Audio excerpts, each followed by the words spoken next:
Le Hobbit ou Là-bas et retour est un livre extraordinaire pour moi. Je me souviens de la première fois que je l'ai lu à l'école primaire. À l'époque, je ne connaissais Le Seigneur des Anneaux que par ses adaptations cinématographiques et je n'aimais pas beaucoup lire. Cependant, l'histoire de Tolkien m'a captivé dès les premières pages, et dans les années suivantes, je me suis littéralement perdu dans cette légende, découvrant sans cesse de nouveaux fils narratifs.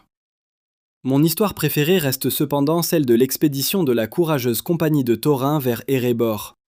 Permettez-moi de vous raconter aujourd'hui un peu de cette entreprise.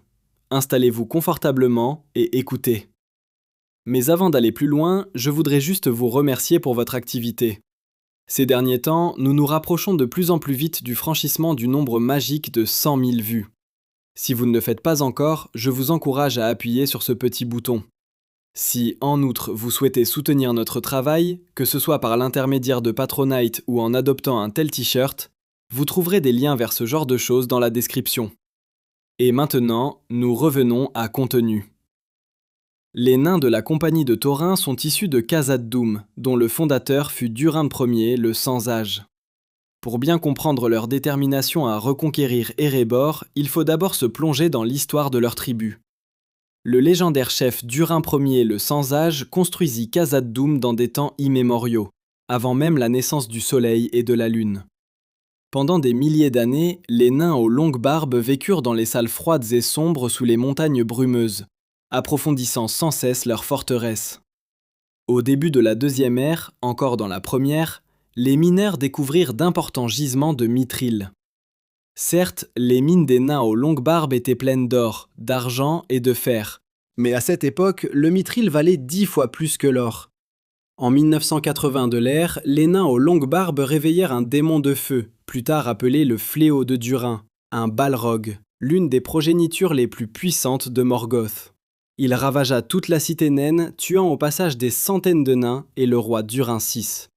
Les habitants de Khazad-dûm tentèrent de résister, mais après la mort de Nain et de son héritier Durin VI, les nains furent contraints de quitter leur foyer.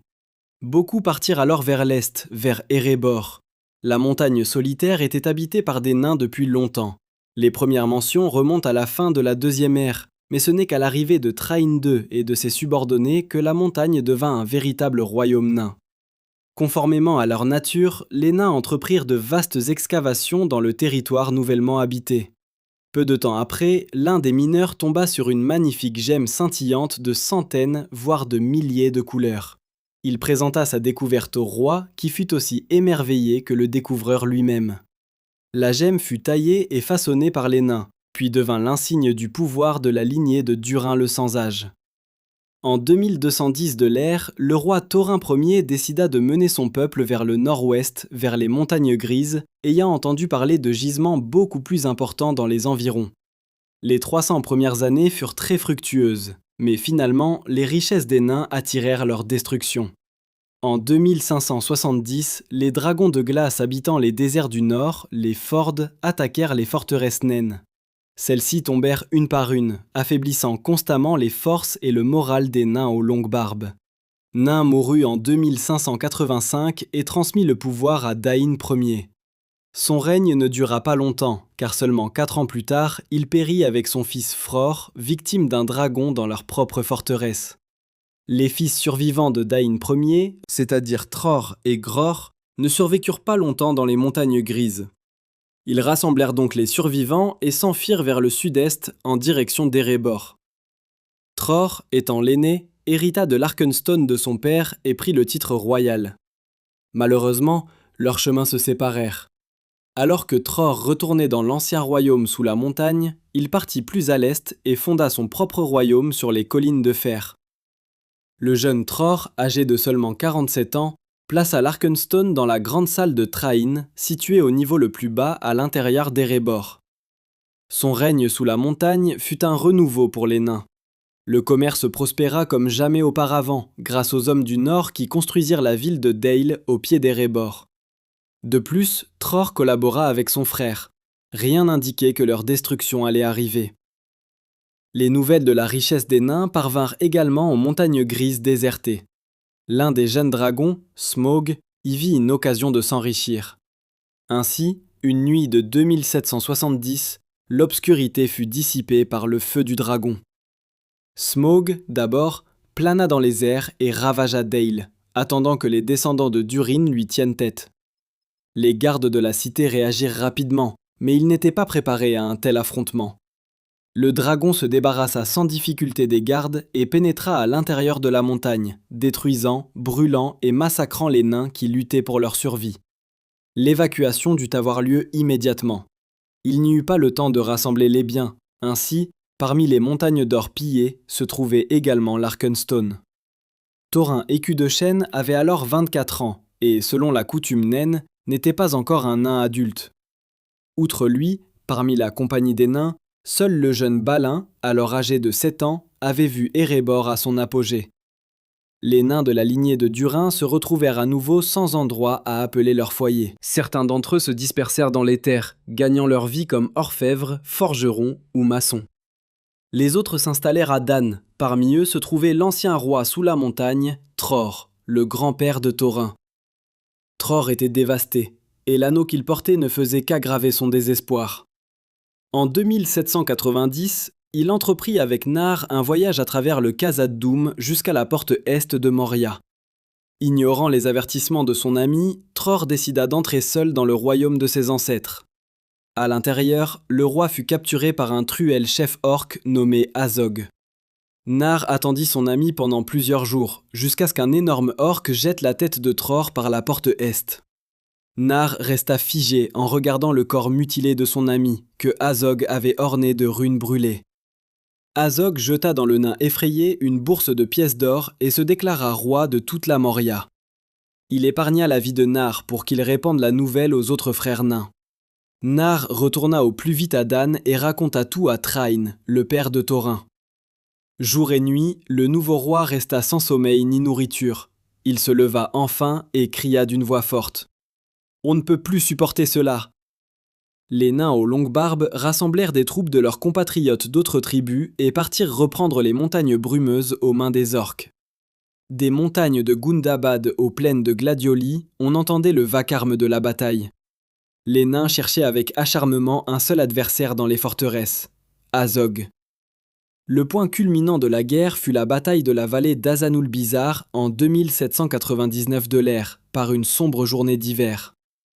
L'armée naine arriva au contrefort des montagnes brumeuses, près de la porte est de Moria, lorsqu'ils se firent connaître. De Moria, comme une rivière, se déversa une vague d'orques commandée par Azog. Les nains étaient en infériorité numérique, et de plus, leurs adversaires avaient l'avantage du terrain. Avec l'assaut du roi Thrain, une bataille sanglante commença. Les nains se battirent férocement et utilisèrent toutes les solutions possibles pour survivre, comme en témoigne Thorin, fils de Thrain, qui remplaça son bouclier perdu par un morceau de chêne. La bataille semblait ne pas avoir de fin, et la balance de la victoire penchait lentement du côté des orques. Soudain, Nain arriva avec de nombreuses troupes de nains des collines de fer. Les rangs orques furent décimés par les haches, et un cri haineux s'éleva dans l'air, appelant Azog.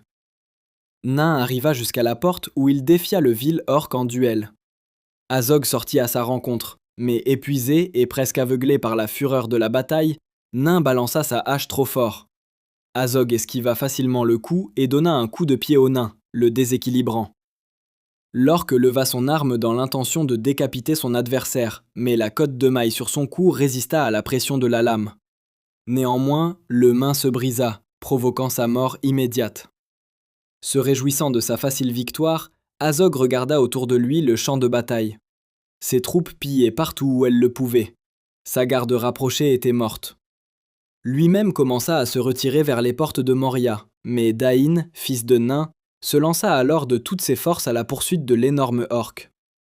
Animé par un désir de vengeance, d'un coup de sa hache rouge, il trancha la tête d'Azog. La tête hideuse fut plantée aux pieds de Nain. Après la bataille, Thrain voulut poursuivre l'offensive, se dirigeant vers les profondeurs de Khazad-dûm. Mais les pertes du côté des nains furent aussi considérables que du côté des orques, et les nains aux longues barbes ne voulaient pas prendre de risques. Dain se souvint à juste titre du fléau de Durin qui rôdait à l'intérieur. La guerre, gagnée par les nains, ne changea donc rien à leur vie, ils restaient sans foyer. Il mena ses sujets vers les montagnes bleues, à l'ouest des montagnes grises. Il voulait cependant retourner dans l'un des anciens royaumes. En 2841, il partit avec nains, Dwalin et d'autres guerriers en expédition vers Erebor. Par malchance, ils furent repérés par les serviteurs de Sauron. L'attention du Seigneur des Ténèbres fut particulièrement attirée par l'anneau de pouvoir nain porté par Thrain II. Une nuit, alors qu'ils traversaient l'Anduin, une pluie terrible les obligea à se réfugier en bordure de la forêt noire. Lors de la brève séparation causée par le mauvais temps, le roi Thrain II disparut. Les nains qui l'accompagnaient retournèrent dans les montagnes bleues pour transmettre les dernières nouvelles au nouveau chef, Thorin Écu de Chêne. La nouvelle de la disparition de Thrain parvint également au magicien errant Gandalf le Gris. Le pèlerin était depuis longtemps inquiet de ce qui se passait dans les environs de la forêt noire. Il craignait que Sauron n'exploite bientôt la dévastation causée par le dragon pour s'emparer des terres du Nord, ce qui améliorerait considérablement sa situation. Il commença ses propres recherches de Thrain. En 2850, l'Istari visita la forteresse de Dol Guldur. Dans les cachots, il retrouva Thrain II. Le nain, épuisé, sur son lit de mort, transmit au magicien une carte et une clé de la montagne solitaire. Gandalf apprit également que le nécromancien de Dol Guldur était en réalité Sauron, et non l'un des Nazgûl, comme on le pensait jusqu'alors. En 2941, Gandalf décida de se rendre à Shire, où il n'avait pas mis les pieds depuis plus de 20 ans.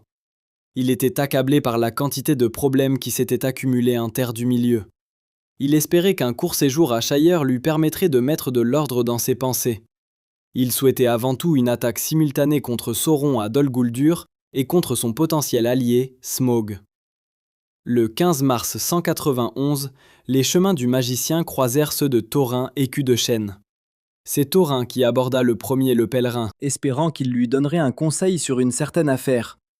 Ils se rencontrèrent d'abord sur le chemin, puis se déplacèrent dans une auberge pour se reposer et disputer tranquillement. Gandalf accepta l'invitation et se rendit avec Thorin dans les grottes naines des Montagnes Bleues, où il écouta toute l'histoire d'Écu de Chêne, à quel point il tenait à se venger de Smaug et à reprendre la montagne solitaire comme son devoir. Le chef du peuple de Durin ne savait cependant pas comment s'y prendre. Mithrandir, voyant là une occasion de résoudre ses propres tourments, s'engagea à aider dans la mesure du possible. Il devait seulement établir un plan meilleur que les intentions de Thorin, qui parlait d'un conflit ouvert. Il se rendit donc à Shire, réfléchissant en chemin. Dans la tête du magicien, Bilbo Baggins n'apparut pas immédiatement. Comme je l'ai déjà mentionné, Gandalf s'était lié d'amitié avec la race des Hobbits, et parfois, à l'occasion de diverses fêtes, il apparaissait à Shire. Il impressionnait alors les petits hobbits avec des spectacles de feux d'artifice et des récits de dragons et de gobelins. Lentement, il se construisait ainsi, quoi qu'il en soit, une réputation douteuse dans ce coin de la Terre du Milieu. Les hobbits disaient que Gandalf faisait en sorte que des gens paisibles deviennent fous et partent en voyage sauvage vers l'inconnu. C'est lors d'une de ces réunions qu'il rencontra Bilbo. C'était alors encore un jeune hobbit, plein d'enthousiasme et de curiosité pour le monde. En route pour Shire, Gandalf s'est perdu dans les conversations avec des nains inconnus. Tout s'est soudainement assemblé. Un dragon cruel qui pourrait potentiellement s'allier à Sauron, des nains animés par le désir, et un petit hobbit agile. Gandalf décida de vérifier par lui-même si les rumeurs concernant Bilbo étaient vraies. Arrivé à Shire, il ne trouva cependant pas Bilbo, mais seulement son jardinier, Holman, la main verte. D'après son témoignage, Baggins n'était pas chez lui car il était parti célébrer le nouvel an elfique. Entendant cela, le magicien était certain de son choix. Le pèlerin fit rapidement demi-tour vers les montagnes, pour détourner Thorin de ses idées d'entreprise militaire et le pousser à abandonner ses projets. La ténacité des nains en la matière est exceptionnellement forte, mais finalement, on parvient à convaincre Thorin d'opter pour la ruse. Gandalf repart une fois de plus vers Bree pour rencontrer enfin Bilbon. Ce n'était pas la meilleure idée d'engager un cambrioleur si peu enthousiaste, et qui, en apparence, ne montrait aucune envie de participer à l'expédition. Le Hobbit pensait s'en être tiré en invitant Gandalf à prendre le thé le lendemain. En partant, le magicien orna sa porte d'un signe runique des nains. Le soir du lendemain, les nains commencèrent à affluer chez Bilbon. Malgré son choc initial, le Hobbit les accueillit avec le respect qui leur était dû. Dwalin fut le premier à apparaître, dans sa cape vert foncé. Peu après, apparut un autre nain, coiffé d'un couvre-chef rouge. Ensuite vinrent Fili et Kili, dans leurs capes bleues. Bilbon était déjà abattu par le nombre d'invités, et une autre fournée de 5 nains attendait déjà sous la porte. Dori, Nori, Ori, Oin et Gloin. Ils se réchauffèrent volontiers dans le terrier du Hobbit. D'autres capuches furent accrochées au pater dans le vestibule. 2 violettes, une grise, une marron et une blanche. Avec la 4e fournée de nains arriva Gandalf, Bifur, Bofur, Bombur et Thorin. Ils se précipitèrent à l'intérieur dès que Bilbon ouvrit la porte de manière inattendue. 2 capuches jaunes, une vert clair et une 4e bleue avec un long gland argenté, appartenant à Thorin, furent accrochés à côté des autres. Après un copieux dîner, les nains entrèrent dans le vif du sujet. Ils commencèrent à discuter du plan pour reprendre Erebor. S'ils exprimèrent ouvertement leur inquiétude concernant le cambrioleur potentiel, mais Bilbon, qui écoutait aux portes, sentit l'appel de l'aventure naître en lui. Une petite dispute éclata, face à face, qu'il fallut vite apaiser. Gandalf posa alors sur la table la clé et la carte de Tror, qu'il portait toujours sur lui pour une raison quelconque, mais dont il se souvenait rarement. Bilbon lui-même fit une remarque pertinente ou deux. Il ne savait pas que les nains rassemblés dans la pièce le considéraient comme un grand imbécile et ne se souciaient guère de son avis. Lorsque Bilbon s'endormit enfin, Mithrandir s'efforça longtemps de raisonner Thorin, lui expliquant que le Hobbit était le candidat idéal pour le poste de cambrioleur et que sans lui, la mission était vouée à l'échec. Ce n'est qu'à l'aube que Thorin cessa d'objecter. En échange, Mithrandir accepta d'être leur compagnon, du moins jusqu'à ce que Bilbon prouve réellement qu'il valait quelque chose. Le lendemain matin, le pèlerin dut se rendre chez Bilbon en personne, car le Hobbit avait dormi jusqu'à la réunion de la compagnie. Il était tellement sous le choc de la soirée précédente qu'il n'avait pas fait la poussière de la cheminée, comme il en avait l'habitude le matin. Gandalf lui retira donc la lettre de la compagnie qui se trouvait sous l'horloge et la lui remit. Pour le Hobbit cambrioleur Bilbon, merci pour votre aimable hospitalité, et nous acceptons volontiers votre offre d'aide professionnelle. Condition, paiement à la livraison, ne dépassant pas 1/14 du profit total, s'il y en a. Remboursement des frais de voyage assurés dans tous les cas. Frais d'enterrement. Si cela s'avère nécessaire et est réglé autrement, nous ou nos représentants nous en chargerons. Sans voir la nécessité de troubler votre précieux sommeil, nous sommes partis pour l'instant seuls afin de faire les préparatifs nécessaires. Nous attendons votre honorable personne à l'auberge du Dragon Vert, au bord de l'eau, à 11 heures précises. Comptant sur votre ponctualité, nous avons l'honneur de rester sincèrement dévoués, Thorin et compagnie. Bilbon sortit précipitamment de chez lui, remettant les clés au magicien. À 11 heures, il se présenta au lieu indiqué. Les nains roulaient lentement sur des poneys chargés. L'un d'eux était conduit en liberté pour Bilbon. La compagnie refusa un bref arrêt, causé par le manque d'un mouchoir et d'un chapeau. Heureusement, Gandalf, qui rejoignit bientôt les nains, avait emballé quelques affaires que le Hobbit n'avait pas eu le temps d'emporter. Ils roulèrent longtemps à travers l'Eriador paisible. Par une nuit pluvieuse, ils s'arrêtèrent à la recherche d'un endroit sec pour se reposer. C'était leur première nuit à la Belle Étoile, car jusqu'alors, ils avaient dormi dans des auberges plus ou moins bien entretenues. L'ambiance était morose, la pluie ne cessait de tomber. Le feu, par malchance, ne voulait pas s'allumer, même pour Oin et Gloin, maîtres en allumage de feu, qui avaient du mal avec lui. Et Gandalf avait tout simplement disparu. Pour couronner le tout, Fili et Kili faillirent se noyer en voulant sauver un poney effrayé qui avait couru dans l'eau. Au loin, Balin aperçut une lumière, une chaude lueur rouge, comme un feu de camp ou le scintillement d'une torche. La compagnie décida de se diriger vers la lumière. Ils s'arrêtèrent entre les arbres sur une colline, lorsque la lueur fut suffisamment proche. Thorin envoya le Hobbit en reconnaissance. Bilbon s'approcha sans bruit du feu de camp et aperçut 3 trolls, Tom, Bill et Bear, qui rôtissaient de la viande et se disputaient la diversité de leur régime alimentaire. Terrifié comme jamais, Bilbon ne pouvait décider s'il devait retourner rapidement chez les nains les mains vides, ou, comme il convenait à un voleur, tenter au moins un vol à la tire. Il se glissa finalement derrière l'un des trolls, fouilla sa poche et en sortit une grosse bourse qui, de manière inattendue, couina. « Hé, qu'est-ce que tu es ?» William attrapa immédiatement le Hobbit. Le hobbit essaya de se sortir de cette situation et provoqua une dispute entre les trolls. Lorsque la bagarre éclata, il s'échappa entre les jambes de deux géants. Il ne pouvait cependant pas courir, sa tête tournait, il manquait de souffle, et en plus, la jambe que Berth lui avait serrée lui faisait terriblement mal. La compagnie, entendant le vacarme de loin, décida d'intervenir. Ils voulaient y aller un par un. Balin fut le premier à y aller, mais Tom le vit à la lueur du feu et alerta ses frères qui arrêtèrent immédiatement de se battre. Avant que Balin n'ait pu comprendre la situation, un grand sac lui tomba sur la tête. Les trolls se cachèrent dans l'obscurité pour les prochains nains, et dès que l'un d'eux se laissa distraire par la lueur du feu, il atterrit rapidement dans un sac. Seul Thorin, qui venait en dernier, sentit la ruse et résista. Bilbon l'accompagna dans le combat du mieux qu'il put, et comme il ne pouvait pas du tout, il se retrouva dans les buissons, et Thorin dans un sac. Les trois trolls se disputaient sur la meilleure façon de le préparer. Gandalf arriva sur la colline alors que les trolls discutaient de ce sujet. Le magicien, caché, les poussa à se disputer jusqu'au lever du soleil. Lorsque les premiers rayons du soleil traversèrent les branches des arbres, les trolls se transformèrent en pierre.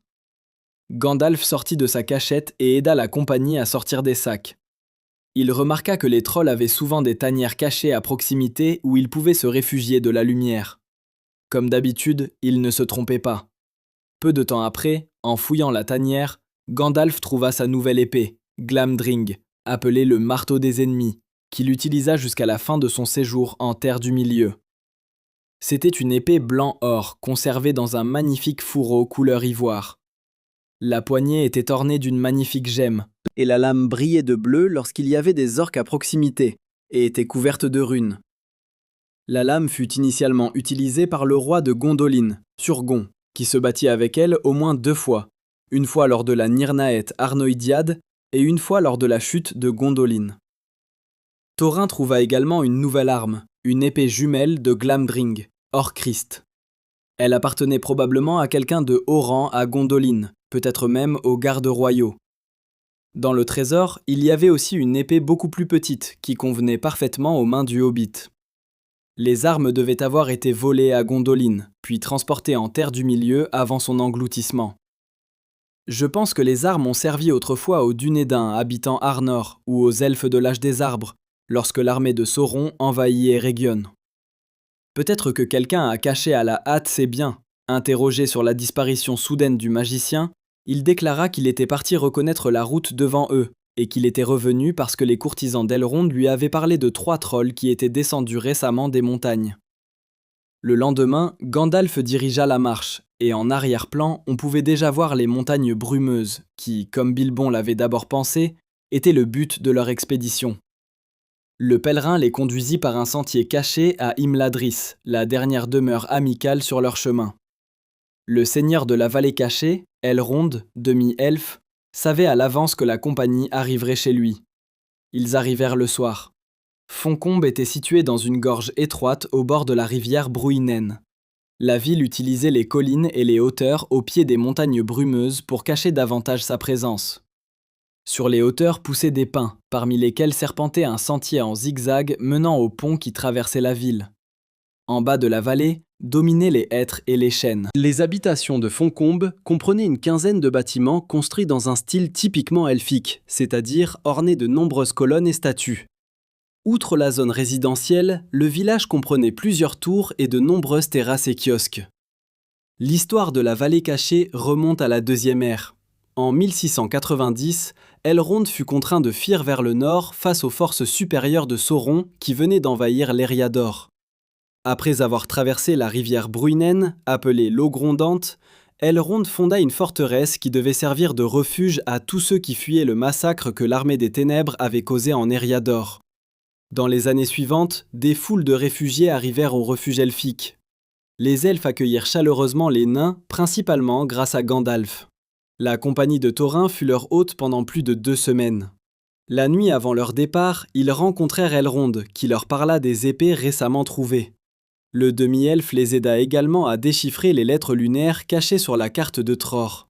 Les lettres étaient écrites dans les temps anciens par les nains à l'aide de plumes d'argent spéciales créées à partir de mithril, ou plus précisément, à partir d'une substance obtenue à partir de mithril appelée iine. L'iine n'était visible qu'à la lumière des étoiles et de la lune. Il était utilisé pour décorer les portes. Comme exemple d'une telle utilisation, je peux citer les portes de Durin, qui furent créées grâce à la coopération du nain Narvi et de Cor. Tiens-toi sur le rocher gris quand le jet frappera de son bec, lisait Elrond. Et le soleil couchant, dernier rayon du jour, te montrera le trou de la serrure de Durin. La lecture de l'indice s'avéra cruciale pour la suite de l'expédition. Le lendemain matin, ils partirent en montant. Profitant des conseils d'Elrond, Gandalf conduisit la compagnie à travers les cols et les sentiers de montagne. Les premiers jours de la traversée se déroulèrent sans encombre, jusqu'à ce qu'ils soient finalement pris dans une terrible guerre des deux tempêtes. Les éclairs illuminaient constamment les géants qui s'amusaient à lancer des rochers. La compagnie se réfugia pour la nuit dans une grotte. Gandalf, voulant remonter le moral de ses compagnons, soufflait des ronds de fumée colorée de sa pipe, qui montait vers le plafond et dansait joyeusement. Il réussit à faire oublier à la compagnie pour un instant la tempête déchaînée, et ils discutèrent joyeusement. La nuit, il s'avéra que la grotte était un passage vers la ville des gobelins. Les créatures voulaient les faire entrer silencieusement. Heureusement, le cri de Bilbon réveilla le pèlerin, qui réussit à se cacher dans l'ombre avant que les gobelins ne posent leurs pattes sur lui. Les gobelins riaient sans cesse et fouettaient leurs prisonniers. Par malchance, Bilbon fermait la marche et fut le plus touché. Les créatures les entraînèrent au milieu d'un feu rougeoyant. Il s'avéra que tout le butin de la compagnie était déjà là. Les poneys étaient entassés dans un coin et les paquets traînaient un peu partout. Les gobelins enchaînèrent et lièrent les prisonniers avec une seule chaîne, puis les traînèrent devant le grand gobelin. À l'aide de sorts appropriés, Gandalf réussit à éviter d'être détecté pendant tout ce temps et se faufila parmi les gobelins. Il s'étonnait de la présence des rejetons de Sauron dans cette partie des montagnes brumeuses. Il était certain que le chemin qu'il avait choisi était sûr il y a encore quelques années. Thorin essaya de se sortir de cette situation en racontant au chef des gobelins une histoire sur un voyage chez des parents de l'autre côté des montagnes. Mais le grand gobelin rugit méchamment en voyant Orcrist suspendu à la ceinture du nain. Il donna à peine à ses subordonnés l'ordre d'attaquer lorsque toutes les lumières de la grotte s'éteignirent. Au bout d'un moment, le feu rouge explosa. Une pluie de pierres brûlantes tomba sur les gobelins, et la fumée emplit l'air de telle sorte que même les gobelins ne pouvaient rien distinguer. On entendit des sons difficiles à décrire, des sons de gobelins souffrant dans l'obscurité. Soudain, une lame brilla, transperçant le grand gobelin. D'une voix sévère, une silhouette ordonna de la suivre. Les nains et Bilbon ne réfléchirent pas longtemps et coururent en bas par des couloirs sombres, de toute leur force. Dori eut pitié du hobbit qui peinait à suivre et le prit sur son dos. Le magicien s'enfuit. Il les rapidement les membres de l'expédition, puis les poussa plus loin, les avertissant des gobelins. Leurs cris résonnèrent à nouveau et semblèrent devenir de plus en plus forts à chaque seconde. Les nains, poussés par la peur, sont d'excellents sprinteurs. Bilbo a dû être passé de temps en temps à une autre bonne âme qu'il a portée sur son dos. Après un virage, sur un signe de Gandalf, Thorin fit volte-face et dégaina son épée. Les premiers gobelins qui sortirent rencontrèrent une mauvaise surprise. D'autres furent terriblement effrayés et s'enfuirent. Il fallut un moment avant que les gobelins ne reprennent la poursuite, et pendant ce temps, les nains en profitèrent pour s'échapper. Les gobelins envoyèrent leurs meilleurs coureurs pour les traquer. Il n'y avait pas d'heure, ils voient si bien dans le noir. De plus, l'un des gobelins les a aidés en éclairant le chemin devant eux d'une faible lumière. L'un des gobelins tira sur Dorg qui portait Bilbo. Le hobbit tomba dans un abîme noir. En chemin, il se cogna encore la tête contre une roche dure. Il ne savait pas combien de temps il s'était écoulé avant qu'il n'ouvre les yeux. Il commença à ramper devant lui, à tâtons. Après avoir parcouru une bonne distance, il sentit un morceau de métal froid sous ses doigts. Par réflexe, il glissa l'anneau dans sa poche. Bilbo s'assit dans le tunnel et se plongea dans la réflexion. Il était terrifié, affamé et endolori. Dans sa poche, il trouva une pipe et du tabac, mais il n'avait pas d'allumette. Son épée, scintillant d'une faible lumière, lui donnait du courage. Il décida finalement d'aller de l'avant. La marche lui parut horriblement longue, jusqu'à ce que soudain, de manière tout à fait inattendue, il l'éclabousse de ses pieds dans l'eau. Il s'arrêta et se mit à écouter. Il n'avait pas l'intention d'entrer dans l'eau, il ne savait pas nager, donc s'il s'agissait d'un lac ou d'un ruisseau, il serait perdu. Il avait entendu parler de nombreuses créatures étranges qui pouvaient se cacher dans les profondeurs de la terre, mais il n'entendit rien d'autre que des gouttes d'eau tombant sur le sol. Les craintes de Bilbo étaient cependant justifiées, car l'éclaboussure avait effectivement attiré l'attention d'une créature très particulière. Je veux bien sûr parler de Gollum. Permettez-moi, à cette occasion, de raconter brièvement comment il est arrivé ici. Vers l'an 2463 du Troisième Âge, le jour de son anniversaire, Sméagol et son parent Déagol partirent pêcher près des gués de Foncombe. À un moment donné, Déagol fut entraîné dans l'eau par un poisson énorme. Au fond de la rivière, il trouva l'unique anneau, forgé par Sauron et perdu dans la rivière par Isildur. De retour sur la rive, Sméagol, fasciné par la beauté de l'objet brillant, le demanda à son parent comme cadeau d'anniversaire. Plus tôt dans la journée, Déagol lui avait déjà offert un cadeau, certes beaucoup moins précieux, mais c'était quand même un cadeau. Entendant le refus, Sméagol entra dans une rage folle et, de sang-froid, étrangla son parent, puis cacha son corps. L'anneau devint son trésor. Le hobbit le mit donc à son doigt et rentra fièrement chez lui. Sur place, il comprit que l'anneau lui conférait l'invisibilité. Il garda cependant cela secret et l'utilisa pour observer et écouter les autres. Lentement, le pouvoir de l'anneau commença à corrompre l'esprit de Sméagol. Les autres hobbits commencèrent à l'éviter, et les anciens compagnons de Sméagol ne se privèrent pas d'insultes et il y eut souvent des violences. Isolé, Sméagol marmonnait et crachait tout seul, ce qui lui valut le surnom de Gollum.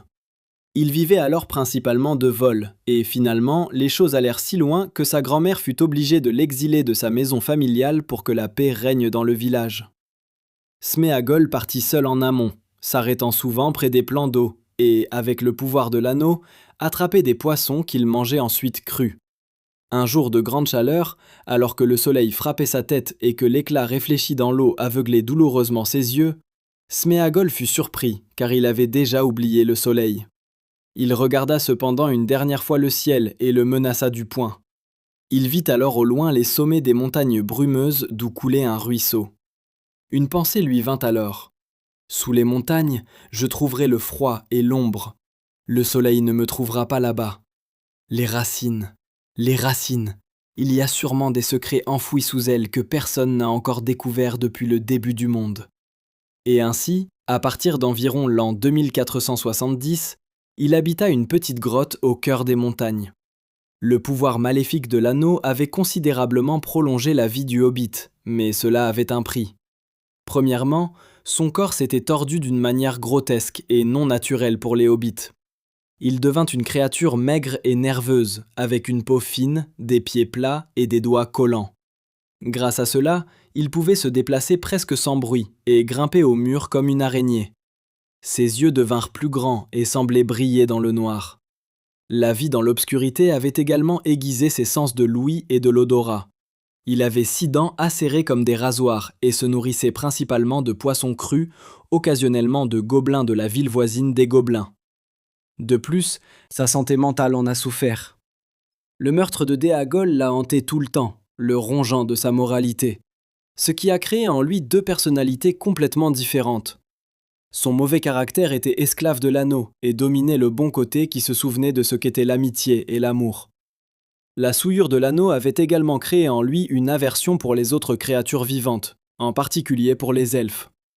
Des centaines d'années de solitude l'avaient profondément marqué, et il semble que par miracle, il n'ait pas sombré dans la folie complète.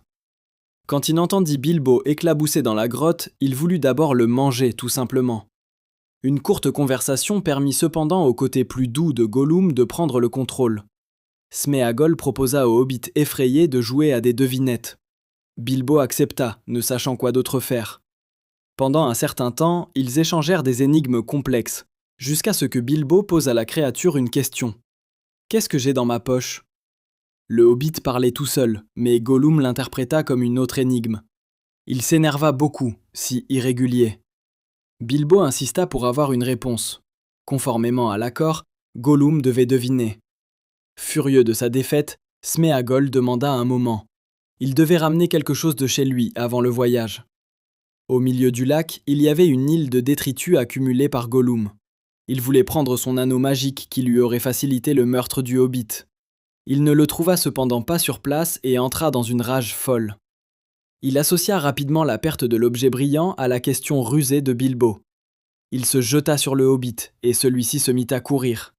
Bilbo courut de toutes ses forces, entendant les cris de Gollum lui demandant ce que le hobbit avait dans sa poche. Bilbo réalisa qu'il ne le savait toujours pas lui-même et mit la main dans sa poche. L'anneau était très froid. Bilbo le mit à son doigt. Après un moment, il entendit un sifflement. Il se retourna et vit les yeux de Gollum juste derrière lui. Il voulut accélérer, mais trébucha et tomba sur son épée. À sa grande surprise, Gollum le suivit jusqu'à la sortie de la grotte. Le chemin n'était pas le plus facile, mais il réussit. Gollum le dépassa et sauta par-dessus lui, se brisant presque le crâne contre le plafond bas. Pendant un moment, il envisagea de tuer le hobbit, mais finalement, il lui épargna la vie. Bilbo continua dans le couloir, puis de nouveau en montée raide. Il aperçut de la lumière du jour au détour d'un virage. Il se précipita dans cette direction. À la porte de pierre entr'ouverte étaient assis des gobelins armés. Ce furent eux qui virent Bilbo en premier lorsque l'anneau lui glissa malicieusement du doigt. Le hobbit le remit rapidement et disparut. Les gobelins consternés pensèrent qu'il n'avait pas pu s'évaporer comme ça et qu'il s'était probablement enfui dans l'un des couloirs. Bilbo se déplaça habilement et attendit. Les gobelins couraient sans cesse dans la pièce. Le hobbit rassembla enfin son courage et se faufila entre eux, trébuchant sur quelques-uns en chemin. Il y avait à peine une étroite fente dans la porte. Le hobbit essaya de se presser, mais il resta coincé. Les gobelins virent enfin son ombre sous la porte, et alors son cœur bondit dans sa gorge. Il se tendit et tira désespérément. Les boutons de sa veste volèrent dans toutes les directions, mais il réussit. Sur les ailes, le hobbit s'enfuit. Les gobelins sortirent peu après lui. Une fois qu'il eut fini de ramasser les précieux boutons, ils ne parvinrent pas à trouver le hobbit. Après être sorti des grottes, Gandalf arrêta les nains qui étaient prêts à continuer leur voyage, mais le magicien n'avait aucune intention de bouger sans Monsieur Baggins. Il fut très indigné lorsque les nains voulurent hâtivement le considérer comme perdu. Il était prêt à y retourner lui-même, mais menaça de considérer la mission des nains comme un échec. Pendant une telle dispute, Bilbo apparut entre eux comme de nulle part. Tous furent étonnés et ravis. Gandalf ne cacha pas non plus sa surprise et regarda le hobbit étrangement pendant un moment. Élydre d'invisibilité. Le magicien raconta ensuite à Bilbo comment il les avait sauvés du piège du grand gobelin. Puis il rappela qu'il était temps pour eux de repartir, car les gobelins avaient passé des jours entiers dans les grottes et n'avaient pas eu le temps de manger, et il fallait déjà partir. Bilbo en particulier avait une très mauvaise humeur à ce sujet, car il cherchait constamment quelque chose à manger pendant la marche. Gandalf les guida sans relâche parmi les corniches rocheuses et les descentes abruptes. La nuit était déjà tombée. Tous avaient faim, mal et étaient fatigués, mais le magicien continuait d'avancer. Les gobelins et les loups se firent rapidement entendre. Un hurlement d'un côté répondant à un hurlement de l'autre. Gandalf ordonna à tout le monde de grimper aux arbres. Tous obéirent. Dori dut descendre et aider Baggins. Il y avait déjà une foule de bêtes sauvages. Malgré tout, Dori garda son calme, et ce n'est que lorsque Bilbo fut en sécurité que le nain sauta lui-même dans l'arbre, évitant de justesse la gueule d'un loup. Les serviteurs des ténèbres aboyaient entre eux dans leur langue. Gandalf comprenait parfaitement ce que disaient les loups et les gobelins. Ils étaient censés se rencontrer cette nuit-là, mais la mort du grand gobelin avait retardé leur cruel plan d'attaque contre les villages humains voisins. Ne pouvant plus supporter d'entendre ces choses, Gandalf utilisa des pommes de pin comme projectiles magiques, les enflammant d'un feu bleu dont les loups avaient une peur panique, et les lança sur les bêtes. Les hurlements des loups et le feu attirèrent l'attention du chef des grands aigles. Ceux-ci étaient redevables à Gandalf, car il avait guéri l'un d'eux d'un poison à l'époque et avait aidé à transporter toute la compagnie en lieu sûr. Au dernier moment, les aigles attrapèrent les membres de la compagnie. Les aigles transportèrent les passagers sur un grand plateau. Là, ils les approvisionnèrent en lapins, lièvres et agneaux, ainsi qu'en assez de bois pour faire un feu de camp. La compagnie remplit enfin ses estomacs et se reposa. Le lendemain matin, tous furent transportés sur un rocher solitaire. Gandalf informa tout le monde qu'il devrait bientôt les quitter pendant un certain temps, et ainsi il les avait accompagnés plus loin que prévu initialement. La compagnie n'était pas satisfaite de ce tournant des événements, mais elle ne pouvait rien y faire. Le magicien ne voulait cependant pas les laisser à leur sort, surtout là, sur le territoire de Béorn. Beorn détestait les gobelins, les orques, les wargs et probablement tout ce qui était contraire à la nature. Malgré sa bienveillance générale, il était un solitaire et ne faisait confiance à aucun voyageur. Il était facile d'abuser de son hospitalité, si tant est qu'elle se produisait. Il n'avait donc pas beaucoup d'amis, et ceux qu'il appelait amis vivaient généralement très loin. Beorn n'aimait pas non plus les nains, et pourtant Gandalf décida de lui rendre visite. Il les avertit cependant de la nécessité de se comporter correctement, y compris de l'utilisation de mots interdits. Gandalf n'avait jamais parlé à un métamorphe ours auparavant, mais il considéra que c'était une bonne idée. La connaissance de Radagast, qui était en contact avec Beorn, lui fut utile. L'Istari avait une idée du caractère de leur futur hôte. Il savait qu'il n'aimait pas les réunions en trop grands groupes et qu'il n'aimait pas les nains.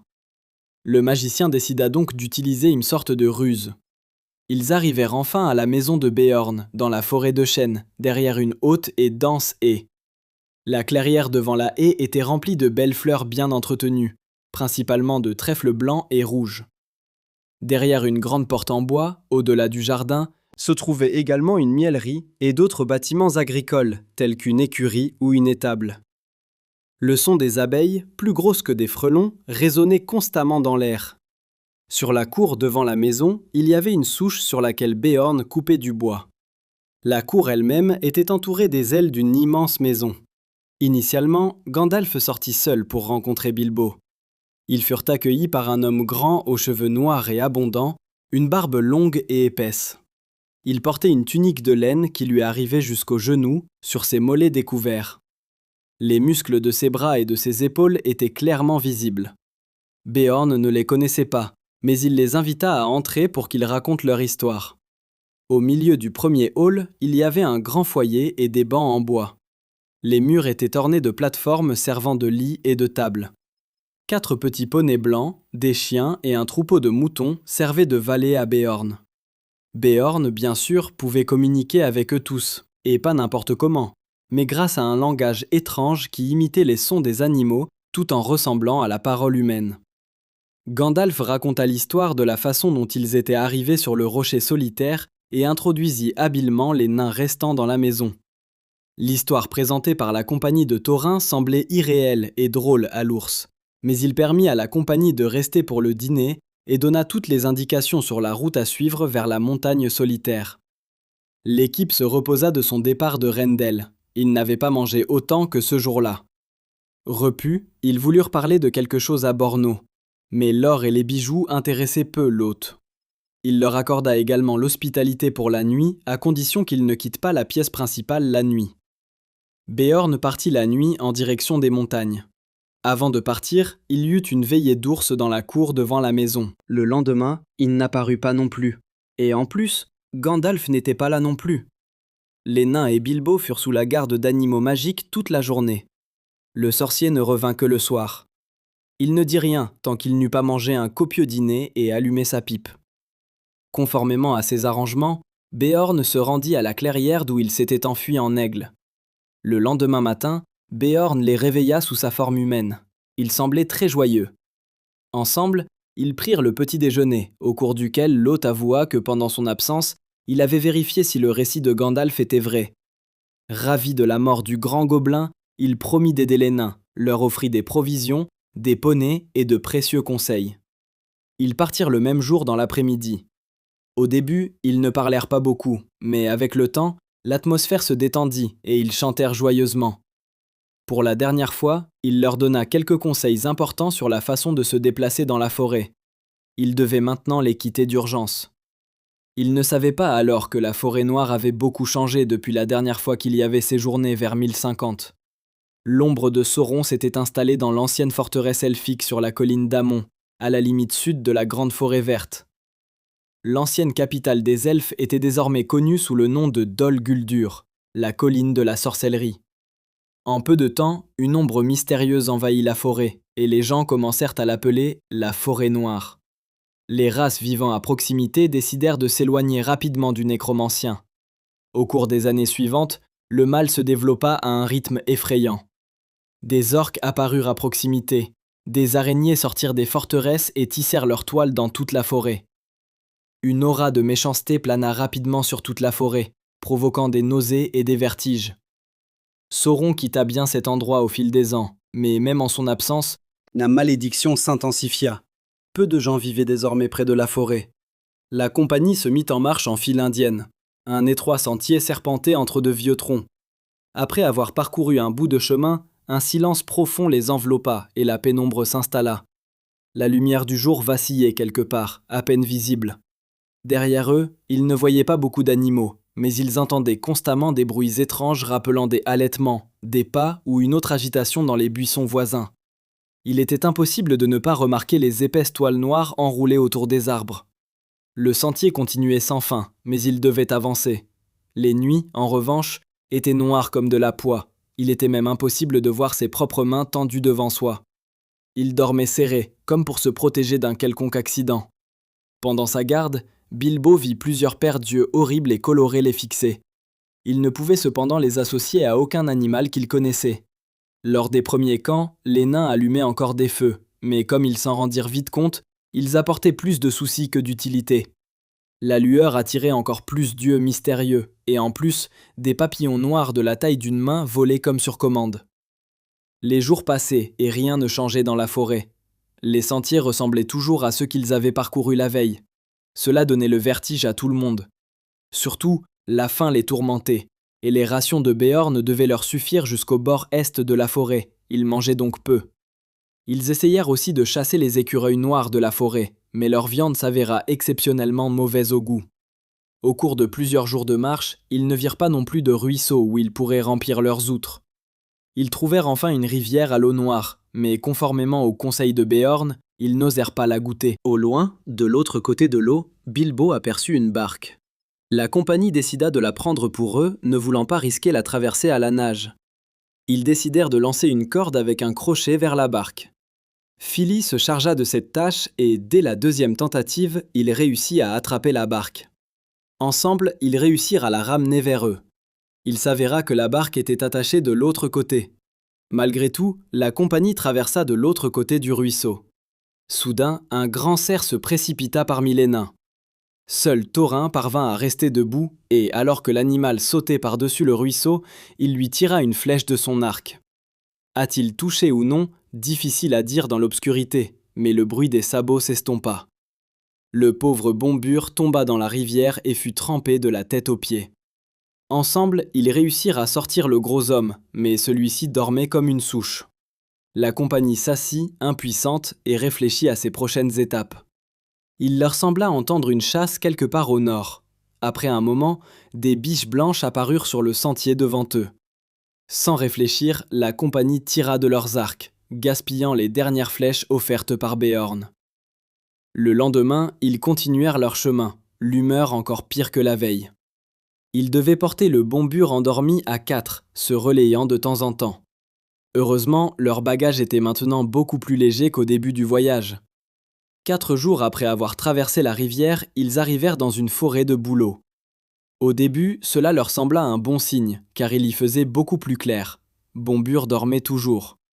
La compagnie était fatiguée, et en plus, des rires et des chants étranges leur parvenaient de loin.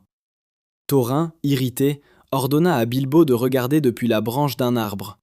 Les nains aidèrent le hobbit à monter. Il regarda un moment les magnifiques papillons qui volaient au-dessus des arbres. Les nains rappelaient constamment au hobbit sa présence, mais Bilbo ne remarqua pas le bord de la forêt, qu'ils étaient en fait déjà très proches. Le problème était l'arbre lui-même, qui, bien que très haut, poussait dans une petite vallée. La compagnie n'était pas heureuse quand le hobbit leur raconta ce qu'il avait vu ce soir-là. Ils mangèrent leurs dernières provisions, se réveillèrent affamés et diablement assoiffés. N'ayant pas le choix, ils se consolèrent avec l'eau de pluie qui avait réussi à percer le feuillage. À la surprise générale, Bombur se réveilla. Lui aussi avait terriblement faim, il n'avait pas mangé depuis 4 jours. Il sanglotait fort, mais Thorin mit rapidement fin à sa tristesse. Cela ne dura qu'un moment, car Bombur finit par s'arrêter et tomba à terre, déclarant qu'il n'avait plus l'intention d'aller plus loin. À ce moment, Bilbo, en avant de la compagnie, cria aux autres. Il avait vu une lumière au loin, comme l'éclat d'un feu de camp et de torches. Tous se dirigèrent vivement vers la trouvaille. Lorsqu'ils furent proches, ils débattirent vivement pour savoir s'il fallait s'approcher de cet endroit ou non, mais la faim l'emporta. Ils rampèrent et se glissèrent longtemps vers la clairière. En s'approchant, ils virent des elfes assis autour d'un feu. Ils mangeaient, buvaient et riaient aux éclats. L'odeur du rôti attira les nains plus près. Ils voulaient simplement demander s'ils pouvaient se servir. Mais quand les elfes virent le premier d'entre eux, tout s'éteignit soudainement. La compagnie se retrouva dans une obscurité impénétrable. Ils se criaient les uns aux autres, effrayés, se rendirent. Après un moment, ils ne continuèrent pas leur marche. Ils s'installèrent pour se reposer là où ils se trouvaient.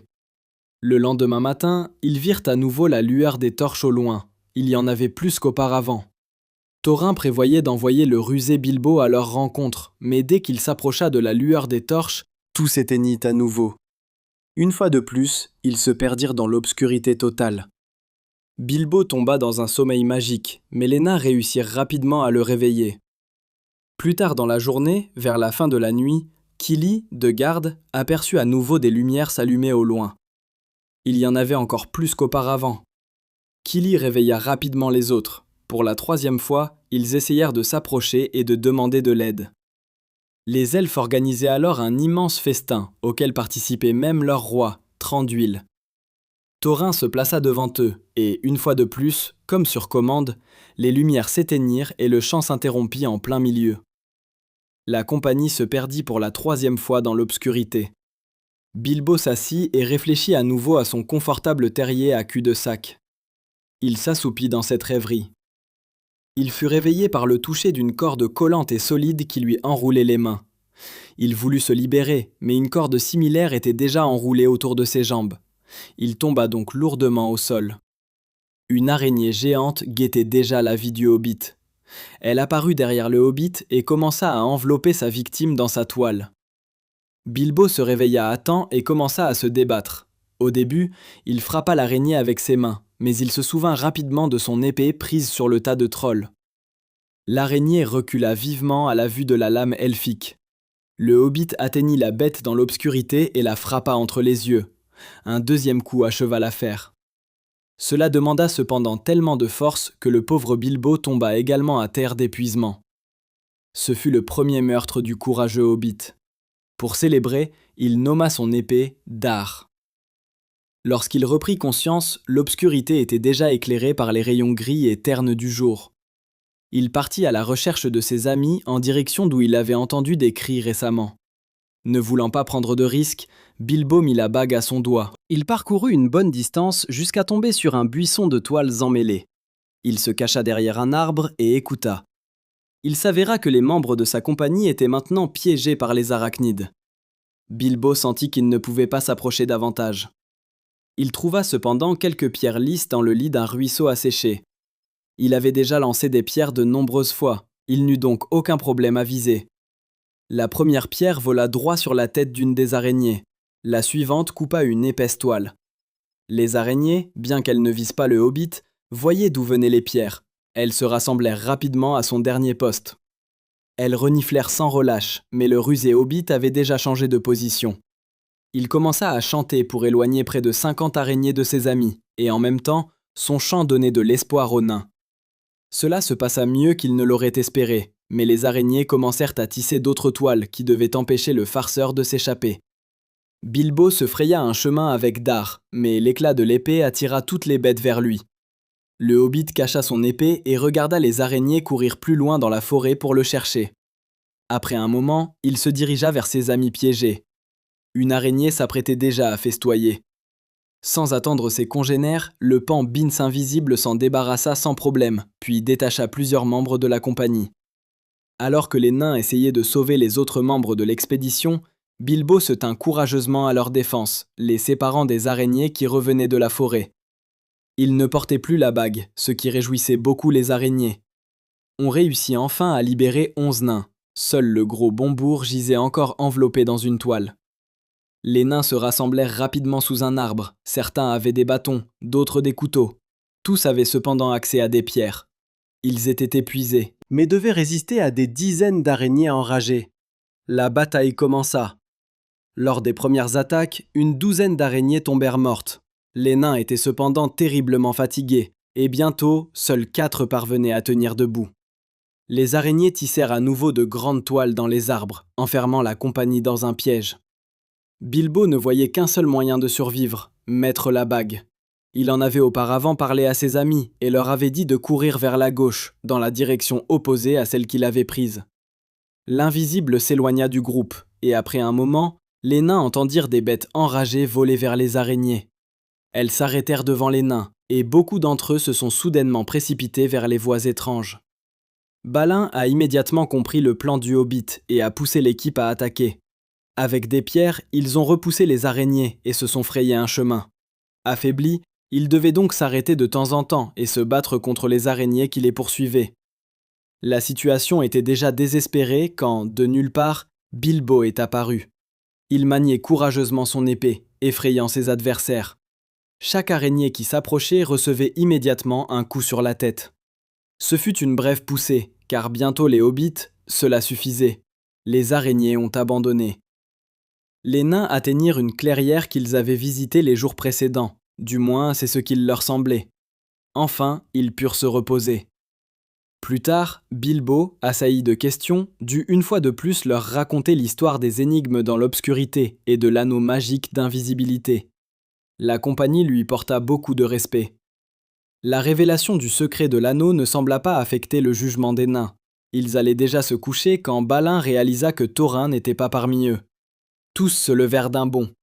Le chef des nains s'était séparé du groupe la nuit précédente, lorsqu'il était parti à la rencontre des elfes et que la nuit était tombée. Il n'avait entendu ni vu ses amis. Il resta dans la clairière. Puis vinrent les elfes des bois et ils capturèrent Thorin. Thorin fut emmené à la forteresse des bois, à la lisière est de la forêt noire. Eh bien, parlons un peu de Thranduil lui-même. Il venait de Doriath, un royaume du Beleriand, englouti depuis des milliers d'années. Avec son père Orofer, ils furent parmi les premiers à arriver dans la grande forêt verte d'Erin-Galen, maintenant appelée la forêt noire. Orofer fut choisi comme chef par les elfes des bois, et vers 750 de la deuxième ère, leur royaume fut fondé, avec sa capitale sur la colline d'Amon-Lang, au sud-ouest du pays. Thranduil perdit son père et de nombreux sujets lors de la bataille de la dernière alliance. Lui-même échappa de justesse à la mort. La guerre l'avait profondément marqué. Thranduil était tourmenté par une inquiétude encore plus grande. Il ne pouvait toujours pas oublier les horreurs qu'il avait vues au Mordor. Et bien qu'il sût que ce pouvoir avait été brisé, que la terre était abandonnée et que les rois des hommes la gardaient attentivement, la peur ne le quittait pas et les murmures lui disaient que cette victoire n'était que temporaire et que le mal renaîtrait encore. La prémonition s'avéra malheureusement vraie. Vers 1000 de la troisième ère, l'ombre revint et se dirigea inexorablement vers le nord. Le roi des elfes quitta alors Amon-Lang et se dirigea vers la rivière des bois, où il établit une nouvelle forteresse. Creusée dans la roche à l'image de Ménégrotte, elle était cependant loin d'égaler en taille l'ancienne capitale de Doriath. Amon-Lang devint un lieu de mal et, après 50 ans, fut rebaptisé Dol Guldur. D'énormes araignées et des orques commencèrent à proliférer dans la forêt verte, désormais appelée la forêt noire, mais je vous en ai déjà parlé. Malgré l'obscurité omniprésente, Thranduil aimait sa forêt. Cependant, il n'agissait pas imprudemment et ne risquait pas la vie de ses sujets. Il gardait attentivement les frontières, ne faisait confiance à personne et quittait très rarement son royaume.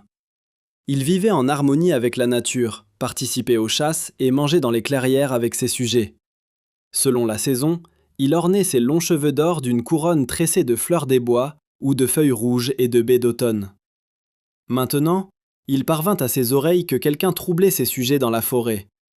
Après la 3e interruption d'une fête elfique, sur ordre de Thranduil, les elfes capturèrent Thorin. Thranduil venait de Doriath. Il est donc pertinent de mentionner que son ancien royaume du Beleriand fut pillé pour la première fois par les elfes. Cet événement déclencha une inimitié de plusieurs milliers d'années entre les deux races. Cette inimitié perdure chez Thranduil jusqu'à présent. Le nain ne voulut pas révéler pourquoi il avait envahi son royaume et où il se dirigeait. C'est pourquoi le roi le jeta dans une cellule dans la plus profonde des cavernes. Les elfes nourrirent Thorin à satiété, et quand le nain eut fini de manger, il commença à s'inquiéter pour ses compagnons. Thranduil savait que Thorin n'était pas seul. Les elfes cherchaient déjà les autres nains. Le lendemain, ils les ramenèrent épuisés. Les nains, en désespoir de cause, se rendirent de facto en captivité. Les nains et Bilbo, quant à eux, remirent l'anneau magique et disparurent. Il suivit cependant la trace des torches jusqu'au palais dans les cavernes. Thranduil demanda que tous soient enfermés dans des cellules séparées. Il ne dit alors rien de Thorin. Le fait que Thorin soit également prisonnier ne fut découvert que plus tard. Bilbo passa plusieurs jours sans presque jamais enlever l'anneau. Dans le palais du roi des elfes des bois, il se comportait comme une petite souris, dormant dans les recoins les plus sombres pour éviter d'être capturé, ne passant les portes que si quelqu'un d'autre les ouvrait, ou ramassant des miettes sur la table. Thorin était déjà prêt à se confier à Thranduil quand il entendit de la serrure la voix du hobbit.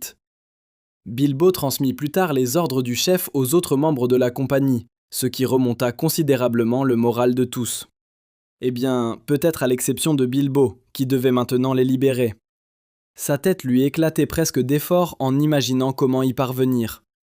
Il rêvait de l'aide du pèlerin, qui savait toujours quoi faire, mais ce n'était que des rêves. Il savait qu'il devait agir seul. Un jour, il fit une découverte capitale. Les elfes descendaient des tonneaux de vin vides dans la rivière. Il y avait une trappe dans la cave, bien que les elfes aimaient leur royaume à l'est. Bilbo y vit une chance de s'échapper. Il se trouva que ce jour-là, le roi donnait une grande fête. Les hommes allèrent tester la nouvelle livraison de vin et ils l'aimèrent tellement qu'ils burent jusqu'à s'endormir. Le hobbit savait qu'une telle chance de s'échapper ne se reproduirait peut-être plus. Il se faufila jusqu'au commandant de la garde endormie et lui vola un trousseau de clés. Puis il se dirigea prudemment vers les cellules. Bilbo libéra tous ses compagnons et leur présenta son plan fou. Les envoyer dans des tonneaux dans le courant de la rivière. Les nains ne pouvaient s'empêcher de s'émerveiller de sa stratégie désespérée. Cependant, chaque minute comptait, car selon l'ordre, d'autres elfes devaient venir à la rescousse d'un moment à l'autre.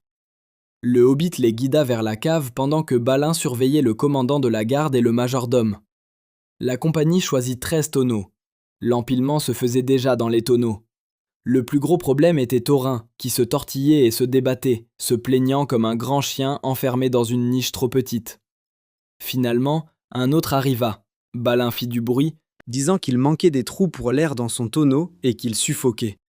Avant même que Bilbo n'ait cloué le couvercle, le hobbit, comme il pouvait, s'enivra avec ses compatriotes et en but un peu avec eux. Les elfes se mirent au travail et jetèrent les tonneaux à l'eau. Bilbo réalisa qu'il n'avait pas prévu lui-même dans ce plan et se jeta désespérément sur le dernier tonneau, tombant avec lui dans l'eau froide. Les tonneaux, portés par le courant rapide de la rivière, atteignirent les hauts fonds et le gravier de la rive. La descente ne fut pas des plus agréables pour le hobbit. Pendant que les elfes étaient occupés à attacher les tonneaux, il se rendit à leur campement, vola un peu de nourriture et se réchauffa au feu jusqu'au lendemain matin. À l'aube, les tonneaux liés sur un radeau furent poussés plus loin vers la ville sur le lac. Les elfes furent certes surpris par le poids des tonneaux. En les acceptant, ils supposèrent qu'une fois de plus, les elfes du palais les avaient vidés complètement. Bilbo sauta une fois de plus sur les tonneaux. Les radeleurs naviguèrent sur le courant qui les emporta rapidement vers l'est, au-delà des frontières du royaume de Thranduil. La rivière se divisait ici en 100 bras différents. Plus on approchait de l'embouchure, plus elle s'étendait sur de vastes marais. Les anciens chemins et routes étaient inondés. La voie fluviale était donc la seule route reliant les elfes aux hommes. La rivière était depuis longtemps un sujet de discorde entre les elfes de Thranduil et les hommes de la ville sur le lac. Les uns comme les autres estimaient que la responsabilité de l'entretien de la rivière en bon état incombait à l'autre partie, et comme il arrive souvent dans de tels cas, personne ne s'en occupait réellement. Les tonneaux continuaient cependant à naviguer tranquillement sur le courant principal. Le soir, ils arrivèrent à un large lac où, près de l'embouchure de la rivière des Bois, se trouvait la ville d'Esgaroth, reliée à la terre par un pont de bois. Avec la chute d'Erebor, la ville déclina fortement financièrement, mais un certain commerce y prospérait encore. Les hommes vivent évidemment beaucoup moins longtemps que les nains, ce qui fait que l'attaque de Smaug fut pour eux un événement très lointain. Les anciens savaient certes que le dragon dormait dans la montagne, mais les jeunes abordaient cela avec une certaine distance. Le souvenir de Durin Ier passait également dans le domaine des légendes. À la vue du radeau, des bateaux partirent immédiatement de la ville. Les radeleurs répondirent à leur appel et accostèrent. Le plan du hobbit fonctionna, et c'était le plus important. Bilbo le motiva adéquatement et le poussa au travail avec les autres. Lorsque toute la compagnie fut libérée, Thorin, Kili et Bilbo se dirigèrent vers la ville, ce qui leur parut être la seule direction raisonnable. Les autres nains eurent un moment pour se remettre du voyage inconfortable. À l'entrée, ils furent arrêtés par les gardes. Thorin annonça directement qu'il était l'héritier de Tror, petit-fils de Thor, et qu'il était venu récupérer la montagne solitaire. Ces paroles provoquèrent une grande agitation dans la ville. Conformément à son souhait, il fut conduit devant le souverain de la ville. Les radeleurs du royaume des bois étaient également présents à la fête. Ils furent très outrés de voir leur récent prisonnier à Esgaroth. Le souverain de la ville fut confronté à un choix, croire aux vieilles légendes ou maintenir de bonnes relations avec les elfes. Il ne lui fut cependant pas donné de choisir. La nouvelle du retour du roi sous la montagne se répandit comme une traînée de poudre dans la ville et de plus en plus de gens sortaient dans la rue. Certains chantaient à tue-tête de vieilles chansons annonçant le retour du roi des montagnes. Les elfes des bois étaient même inquiets de la mobilisation générale. Le souverain de la ville dut céder à la voix du peuple. Bientôt, les autres nains furent introduits dans la ville. La compagnie fut soignée, nourrie et comblée de courtoisie. On leur attribua également une maison séparée, devant laquelle les gens se rassemblaient un jour et acclamaient chaque fois qu'un des nains montrait le bout de son nez par la porte. En une semaine, les membres de l'expédition se remirent sur pied. Thorin se comportait comme s'il avait déjà tué le dragon et récupéré son royaume. Thranduil en apprit également davantage sur l'expédition. Les radeleurs lui firent un rapport très détaillé de ce qui s'était passé. Lors de la fête dans la ville, le roi des elfes était convaincu que toute cette expédition ne se terminerait pas bien pour les nains. Après 2 semaines passées dans la ville, Thorin déclara qu'il était temps de continuer le voyage, déjà vers la montagne solitaire. 3 bateaux remplis de nains, de provisions et d'un hobbit partirent vers le nord de la ville. La dernière étape du voyage se déroula de manière inattendue. Ils passèrent 2 jours sur le lac, puis remontèrent la rivière rapide. Cette partie du voyage fut beaucoup plus lente car ils naviguaient à contre-courant. À la fin du 3e jour, ils descendirent des bateaux et montèrent sur des poneys qui les attendaient déjà sur la rive, chargés de provisions pour la suite du voyage. Les hommes n'osèrent pas rester avec les nains pour la nuit. Le lendemain, ils continuèrent péniblement. Le pays autour était dévasté, vide et nu.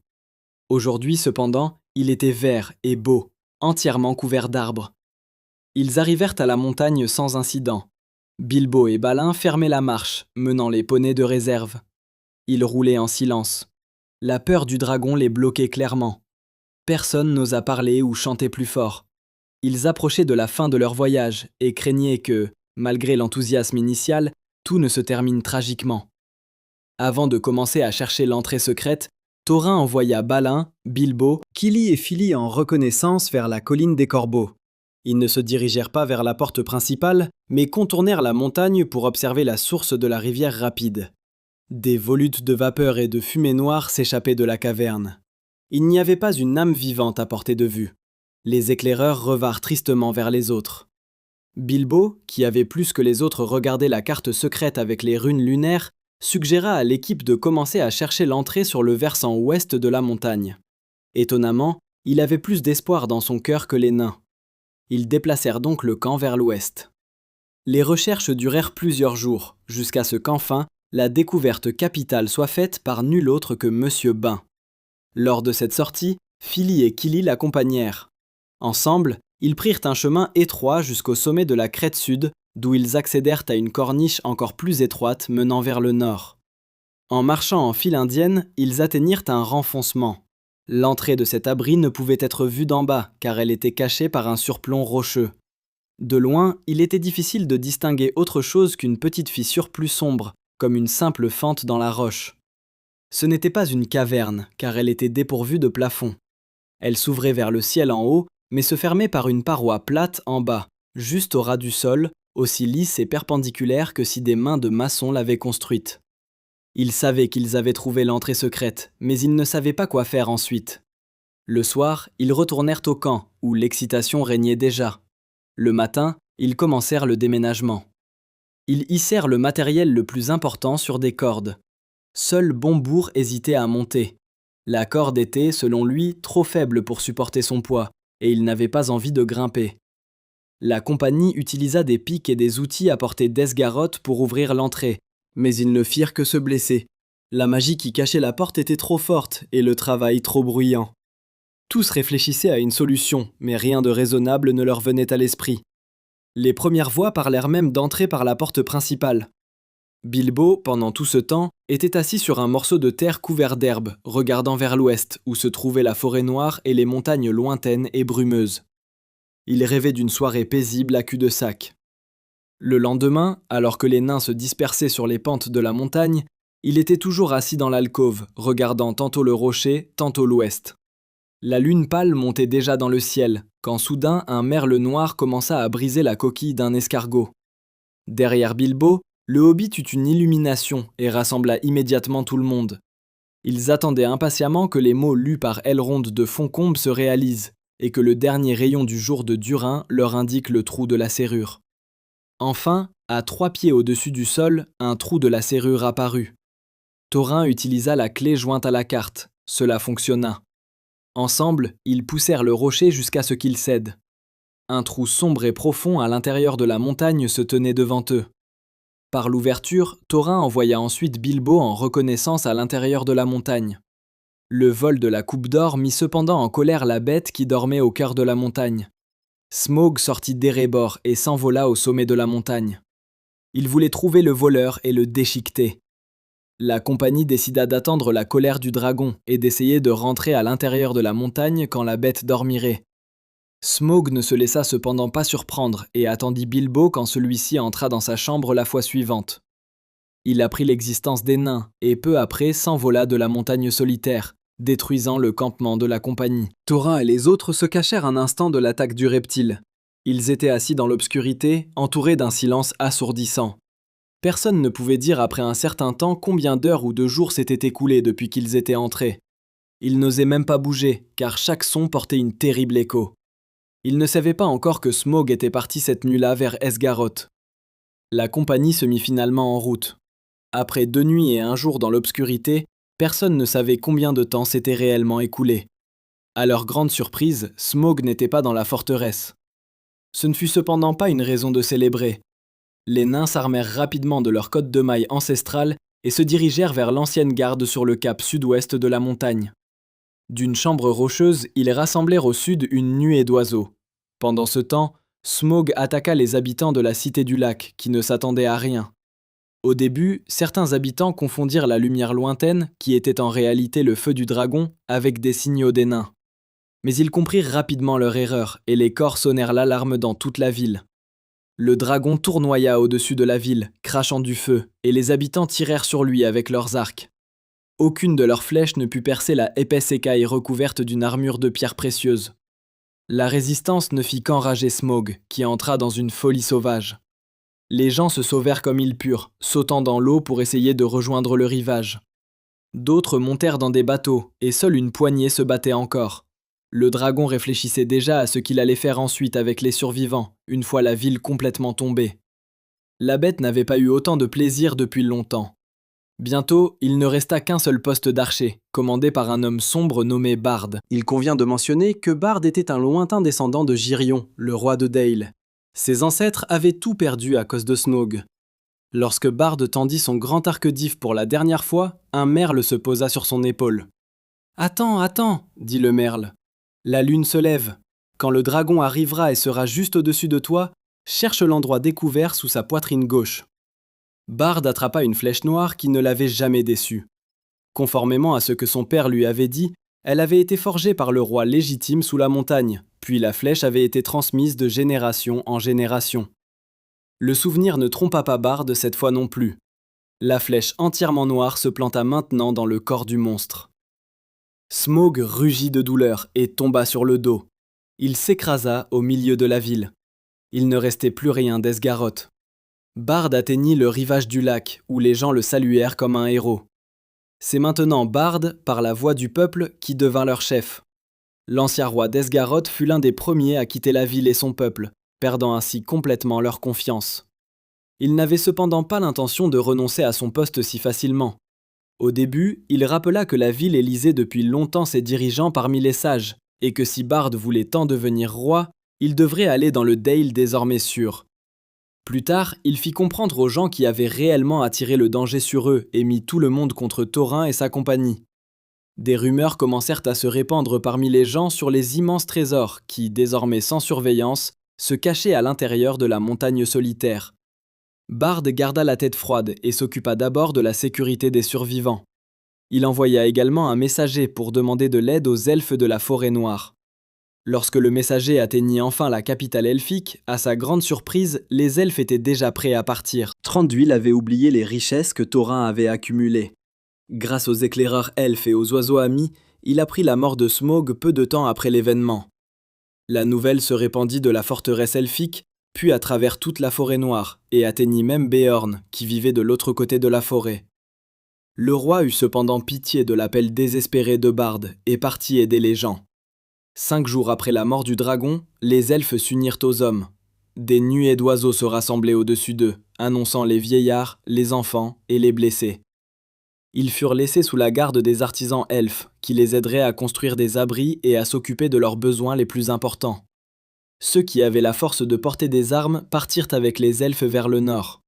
11 jours après la mort du reptile, l'armée unie entra dans les terres dévastées. Au même moment, les nains de la compagnie de Thorin apprirent la mort de Smaug par Roak, un corbeau de 153 ans, très âgé. Roak parlait humainement, contrairement au merle qui avait essayé de raconter aux nains ce qui s'était passé. En plus de la bonne nouvelle, Roak transmit également des nouvelles des armées d'elfes et d'hommes qui approchaient et qui blâmaient les nains pour tous les maux du monde. Les oiseaux charognards se rassemblaient au-dessus d'eux, espérant un bain de sang.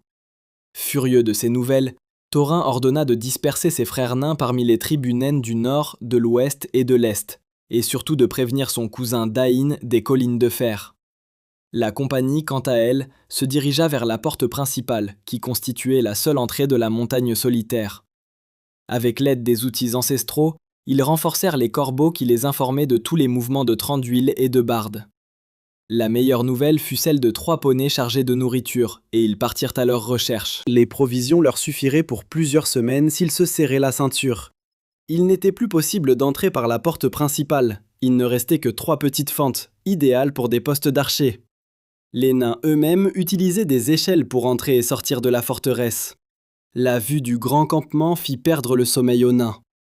Le lendemain matin, à l'aube, une ambassade arriva. Les hommes et les elfes furent très surpris de voir la porte fraîchement barricadée.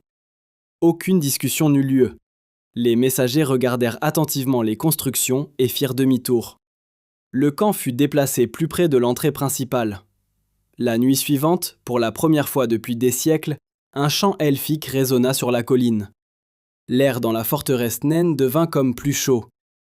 Les sons des harpes et du chant elfique incitèrent les nains à se joindre à la fin des querelles.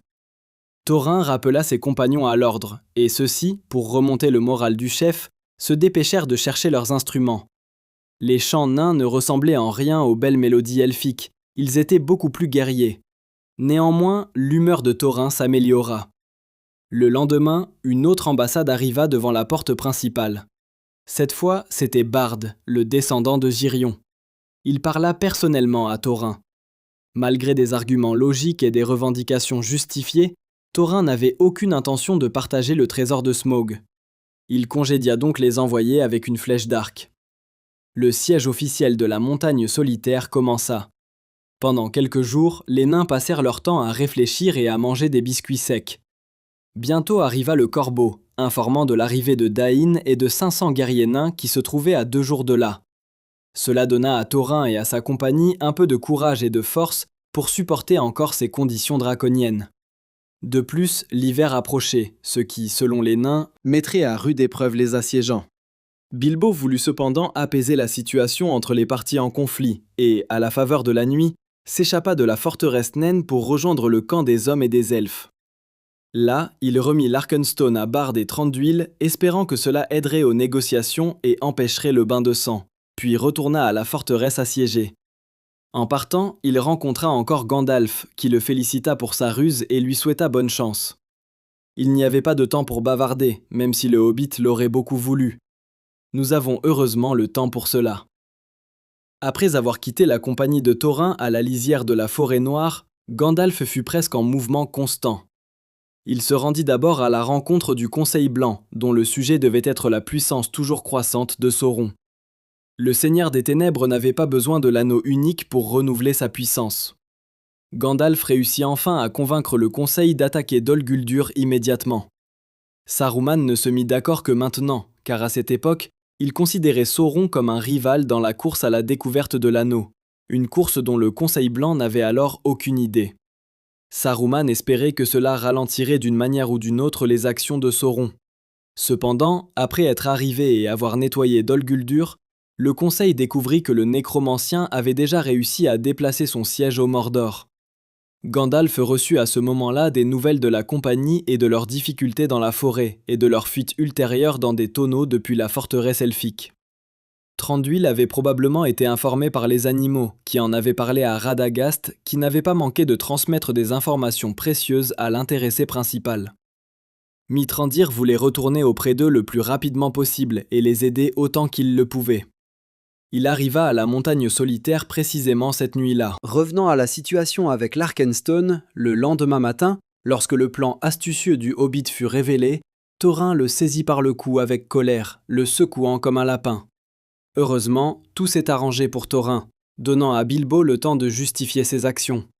Tu te souviens, je crois, que tu as dit que tu me laisserais choisir ce que je voudrais comme ma 14e part du butin. Peut-être ai-je pris cette promesse un peu trop au pied de la lettre. Le Hobbit fut banni de la forteresse pour son acte, et Thorin eut jusqu'à midi le lendemain pour préparer 11 trésors d'Erebor en guise de paiement pour la gemme. La situation se retourna à nouveau lorsque le lendemain, une armée de guerriers nains arriva devant Erebor. L'ombre d'une bataille planait dans l'air. De plus, lorsque Bard voulut régler cela avec Thorin, s'approchant de la porte, les nains répondirent immédiatement par le feu. La bataille entre l'alliance des elfes et des hommes et les nains était sur le point de commencer. Les premières flèches traversèrent déjà l'air, mais à ce même moment, encore plus soudainement, une obscurité épaisse tomba. Un nuage noir s'approcha des montagnes, des éclairs éclatèrent au-dessus de son sommet, et après le nuage d'orage, un autre, tout aussi noir, s'ancra dans l'air. Mais celui-ci ne venait pas du vent, il venait du nord, comme une nuée innombrable, si dense que la lumière ne pouvait pas passer entre les ailes. Gandalf calma instantanément tous ceux rassemblés sur le champ de bataille. Un autre ennemi commun allait bientôt arriver près de la montagne. Revenons un instant à l'époque où la compagnie de Thorin traversait les montagnes brumeuses. Ils tombèrent alors dans une embuscade de gobelins et les tuèrent, leur grand chef. Cela n'a fait qu'accroître la haine des gobelins envers les nains, mais a également fourni à Azog les informations qu'il attendait depuis longtemps. Le fils d'Azog, désireux de se venger de la lignée de Durin, commença à rassembler des armées d'orques et de wargs sur le mont Gundabad. Il savait parfaitement où voyageaient les nains et avait l'intention de venger son père. De Gundabad, l'armée se dirigea vers l'est, traversant les montagnes grises jusqu'à la montagne solitaire. Leur arrivée fut annoncée par le vol d'oiseaux mentionné précédemment. Gandalf invita immédiatement tous les commandants à se réunir pour établir une tactique commune pour la bataille imminente. Les forces des loups sauvages et des gobelins se rapprochaient de plus en plus à chaque seconde. Le seul espoir pour les elfes, les hommes et les nains était d'attirer l'ennemi au fond de la vallée, entre deux bras montagneux, tandis qu'eux-mêmes occuperaient les hauteurs rocheuses à l'est et au sud. Le plan n'avait qu'un seul point faible. Si les gobelins envoyaient une partie de leurs troupes pour contourner la montagne solitaire, celle-ci pourrait facilement attaquer les alliés par derrière. Cependant, il n'y avait pas assez de temps pour trouver un compromis.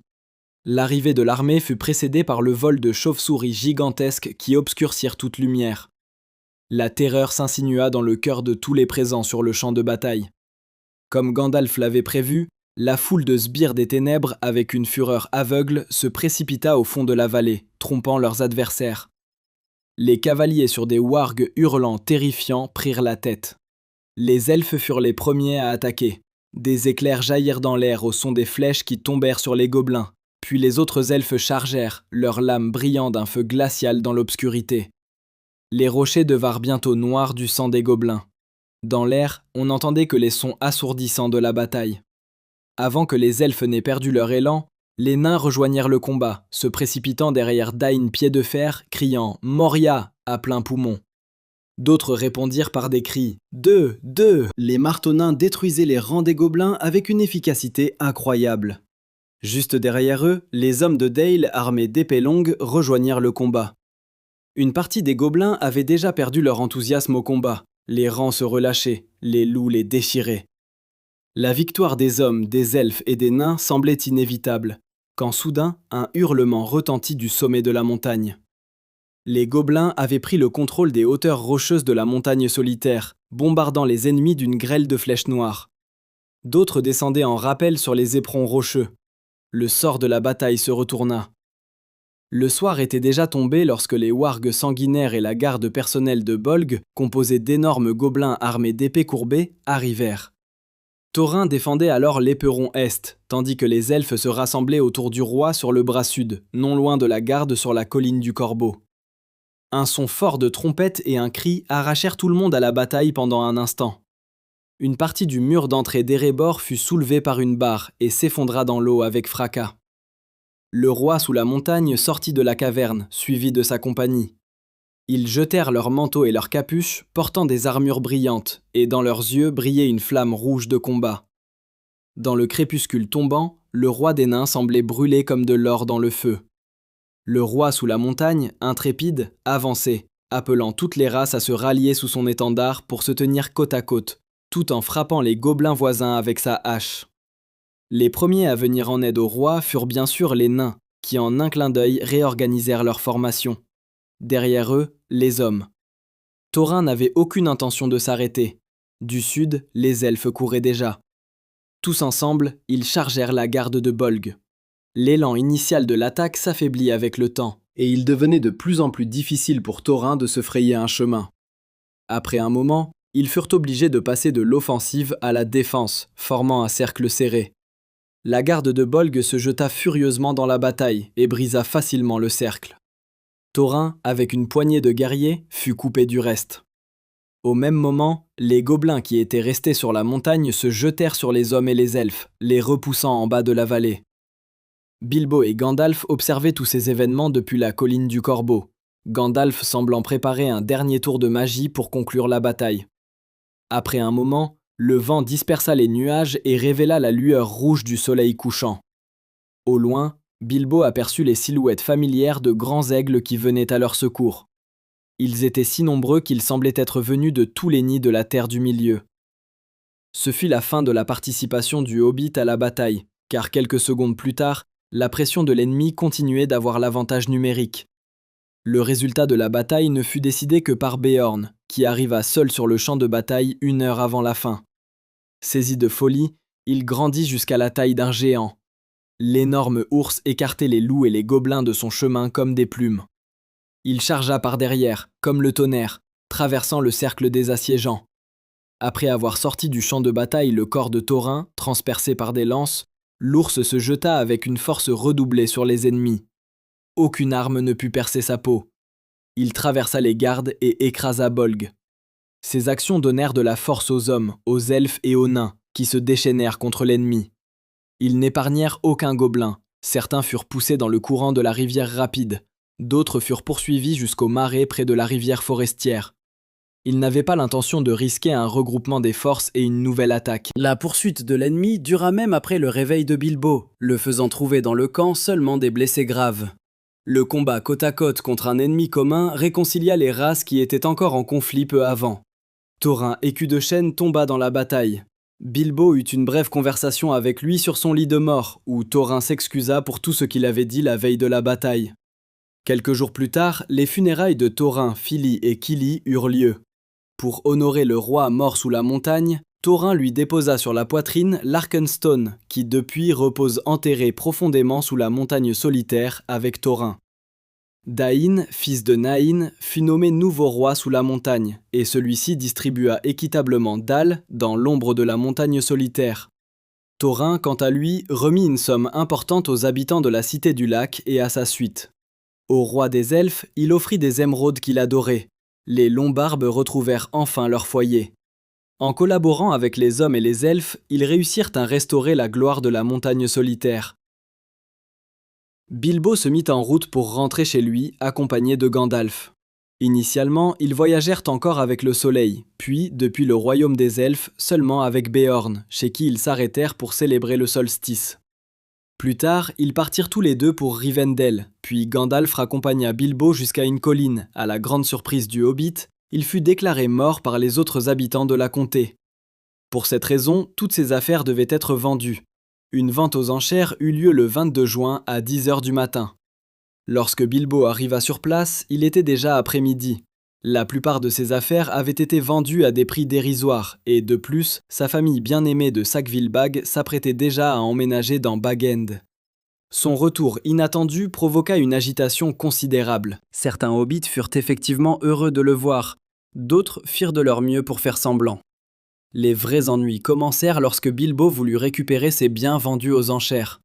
Bien que son retour fût une preuve irréfutable qu'il était vivant, cela ne convenait pas à tout le monde, en particulier à ceux qui avaient acheté beaucoup de bonnes choses à bas prix. Les affaires juridiques traînèrent pendant des années avant que Bilbo ne soit reconnu comme vivant à nouveau. Les Baggins de Sackville-Bag, quant à eux, ne reconnurent jamais la décision des autorités et cessèrent toute relation avec Bilbo, affirmant qu'il ne s'agissait pas du même petit pied. Bien sûr, cela était dû au fait qu'ils aimaient beaucoup l'idée de déménager à Bag End et n'avaient pas l'intention de rendre des biens de facto volés. Finalement, pour accélérer le processus de récupération de ces biens, Bilbo fut obligé de racheter lui-même une partie des biens vendus aux enchères, mais même alors, tout ne put être récupéré. Outre les biens matériels, Bilbo perdit également sa réputation au fil des ans. La plupart des hobbits, à l'exception des jeunes, le considéraient comme un fou de la montagne. Il s'en moquait et affichait fièrement sa bizarrerie en accrochant son épée au-dessus de la cheminée et en plaçant son armure dans le vestibule. Dans les années suivantes, il la donna même au musée local, un soir d'automne en 2949. Gandalf et Beorn rendirent une visite amicale à Bilbo.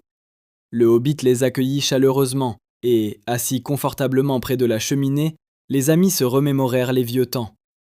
Balin, dont la barbe était maintenant plus longue et dont la ceinture brillait de pierres précieuses, ne lésina pas sur les dernières nouvelles du royaume sous la montagne. Les années suivantes passèrent tranquillement pour lui. Il s'entoura de livres, lisait beaucoup, mais essayait aussi lui-même la poésie et la prose. Il étudia également l'elfique dans la mesure du possible et s'occupa de traductions de textes anciens. Parfois, il se rendait aussi à des rencontres avec des elfes, et bien que beaucoup ne veuillent pas croire à ces histoires héroïques, Bilbo s'en moquait et vivait plus heureux que jamais. En 2989, Bilbo adopta un parent, Frodon, dont les parents étaient morts tragiquement dans l'eau. Les deux hommes fêtent leur anniversaire le même jour et l'ont toujours célébré en grande pompe. Après les dîners solennels, Bilbo fatiguait toujours Frodon avec de longs et ennuyeux discours du point de vue du jeune hobbit et récitait de la poésie. Bilbo transmit également au jeune homme le désir de voyager, l'emmenant en longues promenades hors de la comté. Bien que les hobbits n'en fussent pas conscients, ils étaient souvent observés par des compagnies d'elfes en voyage. De retour de longs voyages, Bilbo avait l'habitude de dire que la route est comme une grande rivière dont la source jaillit sous chaque porte, et chaque chemin en est un autre affluent. « Il est dangereux de sortir de son propre seuil, mon Frodon, disait-il souvent. Tu tomberas sur le chemin si tu ne retiens pas tes pieds, et tu ne te rendras pas compte quand ils t'emporteront. Te rends-tu compte que c'est le même chemin qui traverse la forêt sombre, et que si tu le laisses faire, il peut te mener jusqu'à la montagne solitaire, ou même plus loin, dans un endroit encore pire ?» Dans les années suivantes, lorsque Sam commença à aider son père dans les travaux de jardinage, Bilbo établit un bon contact avec lui et devint son professeur.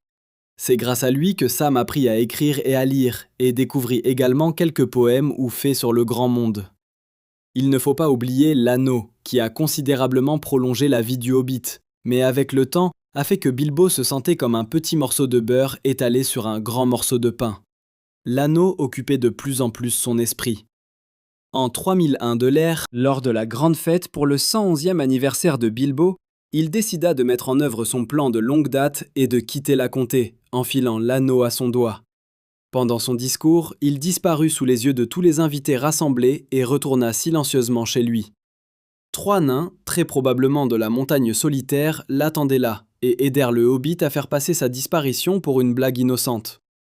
Gandalf, quant à lui, qui ne se laissa pas tromper, retrouva son vieil ami à la maison et l'observa avec une curiosité sans borne.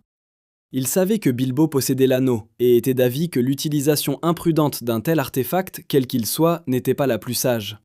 Après une courte dispute, il fut possible de convaincre Bilbo de remettre volontairement l'anneau entre les mains de Frodon. Bilbo partit dans le monde, emportant avec lui le livre Griff et Mithril, une cotte de mailles et une cape vert foncé qui lui avait été offerte des années auparavant par les nains. Il convoqua Nara, Anara et Anara, puis partit dans le monde. Voyageant vers l'est, il s'arrêta un moment près d'un coin de forêt où il rendit visite à Gildor Inglorion et à d'autres elfes qui avaient l'habitude d'y avoir leur campement. Arrivé à Rivendell, les elfes l'accueillirent avec plaisir. Pendant des années, Bilbo profita de l'hospitalité des premiers-nés, écrivant, traduisant, mangeant, dormant, écoutant et parlant, et le temps passait. Il termina alors un livre qu'il intitula joliment « Là-bas et retour ». 17 ans plus tard, Frodon arriva à Rivendell. Bilbo, comme le remarqua Frodon, jouissait du respect de tous les présents dans la vallée cachée, bien que tous ne fussent pas fans de ses très longs discours. Lors du conseil chez Elrond, Bilbo présenta toute son histoire avec l'anneau et offrit même son aide pour porter l'artefact jusqu'à la montagne du destin. On ne sait pas si cette proposition était un pur désir d'aventure, qui, chez un hobbit expérimenté, aurait rapidement cédé à l'envie de récupérer l'anneau, ne serait-ce que pour quelques semaines ou mois supplémentaires. Le choix tomba bien sûr sur Frodon. Bilbo ne resta pas.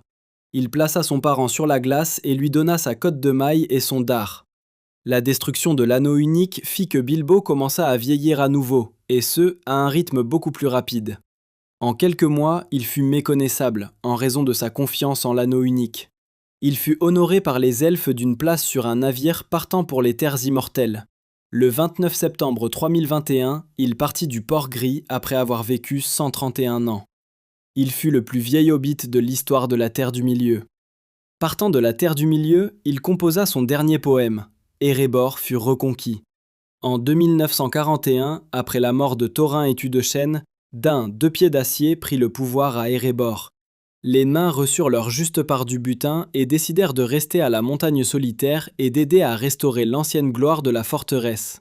En quelques années, la vie refleurit sous la montagne. Toute la vallée bourdonnait de vie, au printemps, remplie de fleurs et du chant des oiseaux, et en automne, de fruits et du brouhaha des fêtes. L'harmonie entre les elfes, les nains et les hommes se traduisit par la prospérité pour tous. Les trésors étaient constamment transportés en haut et en bas de la rivière rapide. Les membres de la compagnie de Thorin, sous le règne de Dain, vivaient tous bien et confortablement, et pouvaient se concentrer sur leur passion en paix. Bombour, par exemple, s'est complètement perdu dans la nourriture. Avec la richesse, son appétit a également grandi, et il est même arrivé au point où il a fallu 6 jeunes et forts nains pour le soulever de sa chaise. Cependant, cet état de choses ne convenait pas à tout le monde. Comme on le sait, la cupidité et l'obstination des nains peuvent ne pas connaître de limites. Comme je l'ai déjà mentionné, Salah a rendu visite à Bilbo à Cuxac et déjà à ce moment-là, il était évident qu'il se portait très bien. Mais les pensées du royaume perdu de Khazad-dûm ne lui laissaient pas de répit en 2898. Balin annonça qu'il cherchait des guerriers qui l'accompagneraient dans l'expédition vers le royaume perdu. D'un pied d'acier s'opposa d'abord à cette expédition et y consentit à contre-cœur. Il se souvenait bien combien de bons soldats avaient donné leur vie dans une lutte vaine il y a des années. Il craignait également la malédiction déjà mythique de Durin. Les avertissements du roi n'affaiblirent cependant pas le désir de combattre, et de nombreux nains décidèrent de s'inscrire à l'expédition de Balin. Parmi eux se trouvaient également Oan et Ori, ce qui est important. Dwalin, le frère de Balin, était contre toute l'expédition. Les nains atteignirent la vallée d'Azanulbizar du côté est des montagnes brumeuses. Sur place, une bataille éclata immédiatement entre les membres de l'expédition et les orques stationnés dans les environs. De nombreux rejetons de Sauron tombèrent ce jour-là. Les nains poussèrent les orques plus loin, capturant la porte est et la première salle après une longue bataille. Il fut temps d'un court repos, pendant lequel les morts furent enterrés. Pendant les jours ou même les semaines suivantes, les nains se frayèrent un chemin de plus en plus loin, prenant le contrôle de salles de plus en plus nombreuses, jusqu'à la salle 21. Après la capture de ces territoires, les nains décidèrent de s'installer dans les salles plus longtemps, en les fouillant et en leur rendant leur ancienne gloire. Balin lui-même s'annonça alors comme le souverain de la Moria et s'installa dans la salle de Mazarboul. Des émissaires atteignirent Erebor, informant le roi des progrès de l'expédition. Il est très probable qu'avec les émissaires revinrent d'autres nains désireux de s'installer à Khazad-dûm. car sur place furent trouvés des trésors dont on ne pouvait que rêver à Erebor. De l'argent pur, de l'or, du mithril, ainsi que des armures et des armes laissées il y a des siècles, le feu des forges illumina à nouveau l'obscurité des salles oubliées, et le son du marteau et de l'enclume résonna à travers elles. L'échange d'informations entre Erebor et Khazad-dûm dura sans interruption pendant 5 ans. Pendant ces 5 ans, la colonie de Balin gagna en force, capturant de plus en plus de trésors du royaume perdu. Peut-être pendant cette période, une partie de ces richesses fut exportée à la montagne solitaire, comme encouragement pour de nouveaux colons et une sorte de taxe pour le roi. Tout changea le 10 novembre 2994. Ce jour-là, Balin se rendit seul au lac Miroir pour, comme le légendaire Durin, regarder sa surface. Une flèche jaillit des pierres avec impétuosité et transperça le chef de l'expédition. Cette flèche déclencha la chute de toute l'expédition. Les nains réalisèrent enfin que quelque chose n'allait pas, et, trouvant le corps de Balin, le ramenèrent à la salle de Mazarboul. Massacrés en masse de l'Est, au-dessus de la veine d'argent, les nains engagèrent le combat, mais réalisèrent rapidement la situation désespérée dans laquelle ils se trouvaient et se retirèrent vers la porte Est, la barricadant. Entre-temps, les préparatifs de fortification du pont de Khazad-dûm du côté de la deuxième salle se poursuivaient. Orque par orque, salle par salle, les orques gagnaient du terrain. Wan mena ses frères vers l'ouest, espérant qu'ils s'échapperaient par les portes de Durin. Cependant, un mal inconnu des nains les attendait sur place. Un guetteur attaqua et enleva Wine. Les autres rassemblés aux portes se retirèrent au plus vite vers la salle de Mazarboul sous la direction d'Ori. Là aussi, Ori écrivit rapidement les dernières pages du livre pour préserver la mémoire des événements qui se déroulaient. Les tambours grondaient de plus en plus fort, la mort approchait inexorablement. Lorsque les messagers cessèrent d'arriver à Erebor, les habitants commencèrent à suspecter le pire. Mais personne n'eut le courage de s'engager dans un voyage aussi dangereux et de confirmer ses convictions. Ce n'est que 25 ans plus tard qu'ils furent convaincus que l'expédition de Balin avait échoué. La preuve en furent les paroles d'un messager de Sauron qui arriva à la montagne solitaire. « Trouvez cet anneau, et je vous rendrai 3 autres. Ceux qui appartenaient autrefois au roi nain. Votre royaume en Moria sera le vôtre pour toujours. » La visite de l'émissaire de Mordor incita les nains à envoyer des messagers à Rivendell pour informer Elrond du danger qui rôdait à l'est. À cette fin, Glóin partit avec son fils Gimli pour la vallée cachée. Leur objectif était également de demander conseil aux sages sur le sort de l'expédition. Glóin présenta lors de la réunion chez Elrond toutes les dernières nouvelles concernant le royaume sous la montagne. Lors du banquet précédant la réunion, il s'assit à table à côté de Frodon et raconta au Hobbit ses devoirs. Glóin retourna à Erebor. Le sort des 7 nains survivants n'est pas entièrement connu. On peut supposer que, à l'exception peut-être du gros Bombur, tous ont participé à la bataille de Dal. Après tout, c'était une bataille pour leur foyer. Je doute que ces nains qui, des décennies auparavant, étaient prêts à combattre un dragon, n'aient pas combattu les hommes, même malgré leur avantage écrasant. Glóin vécut jusqu'à l'an 15 du Troisième Âge. Il a probablement eu le temps de dire au revoir à son fils Gimli avant de mourir. Dwalin, le frère de Balin, vécut jusqu'à l'an 91 du Troisième Âge et fut très probablement le dernier nain vivant à avoir participé à la célèbre expédition. Probablement parce que nous ne savons pas quand il est mort. Dori, Nori, Bifur, Bofur et Bombur, nous ne savons vraiment rien du sort des 4 premiers. C'est tout pour aujourd'hui. À bientôt pour une autre histoire.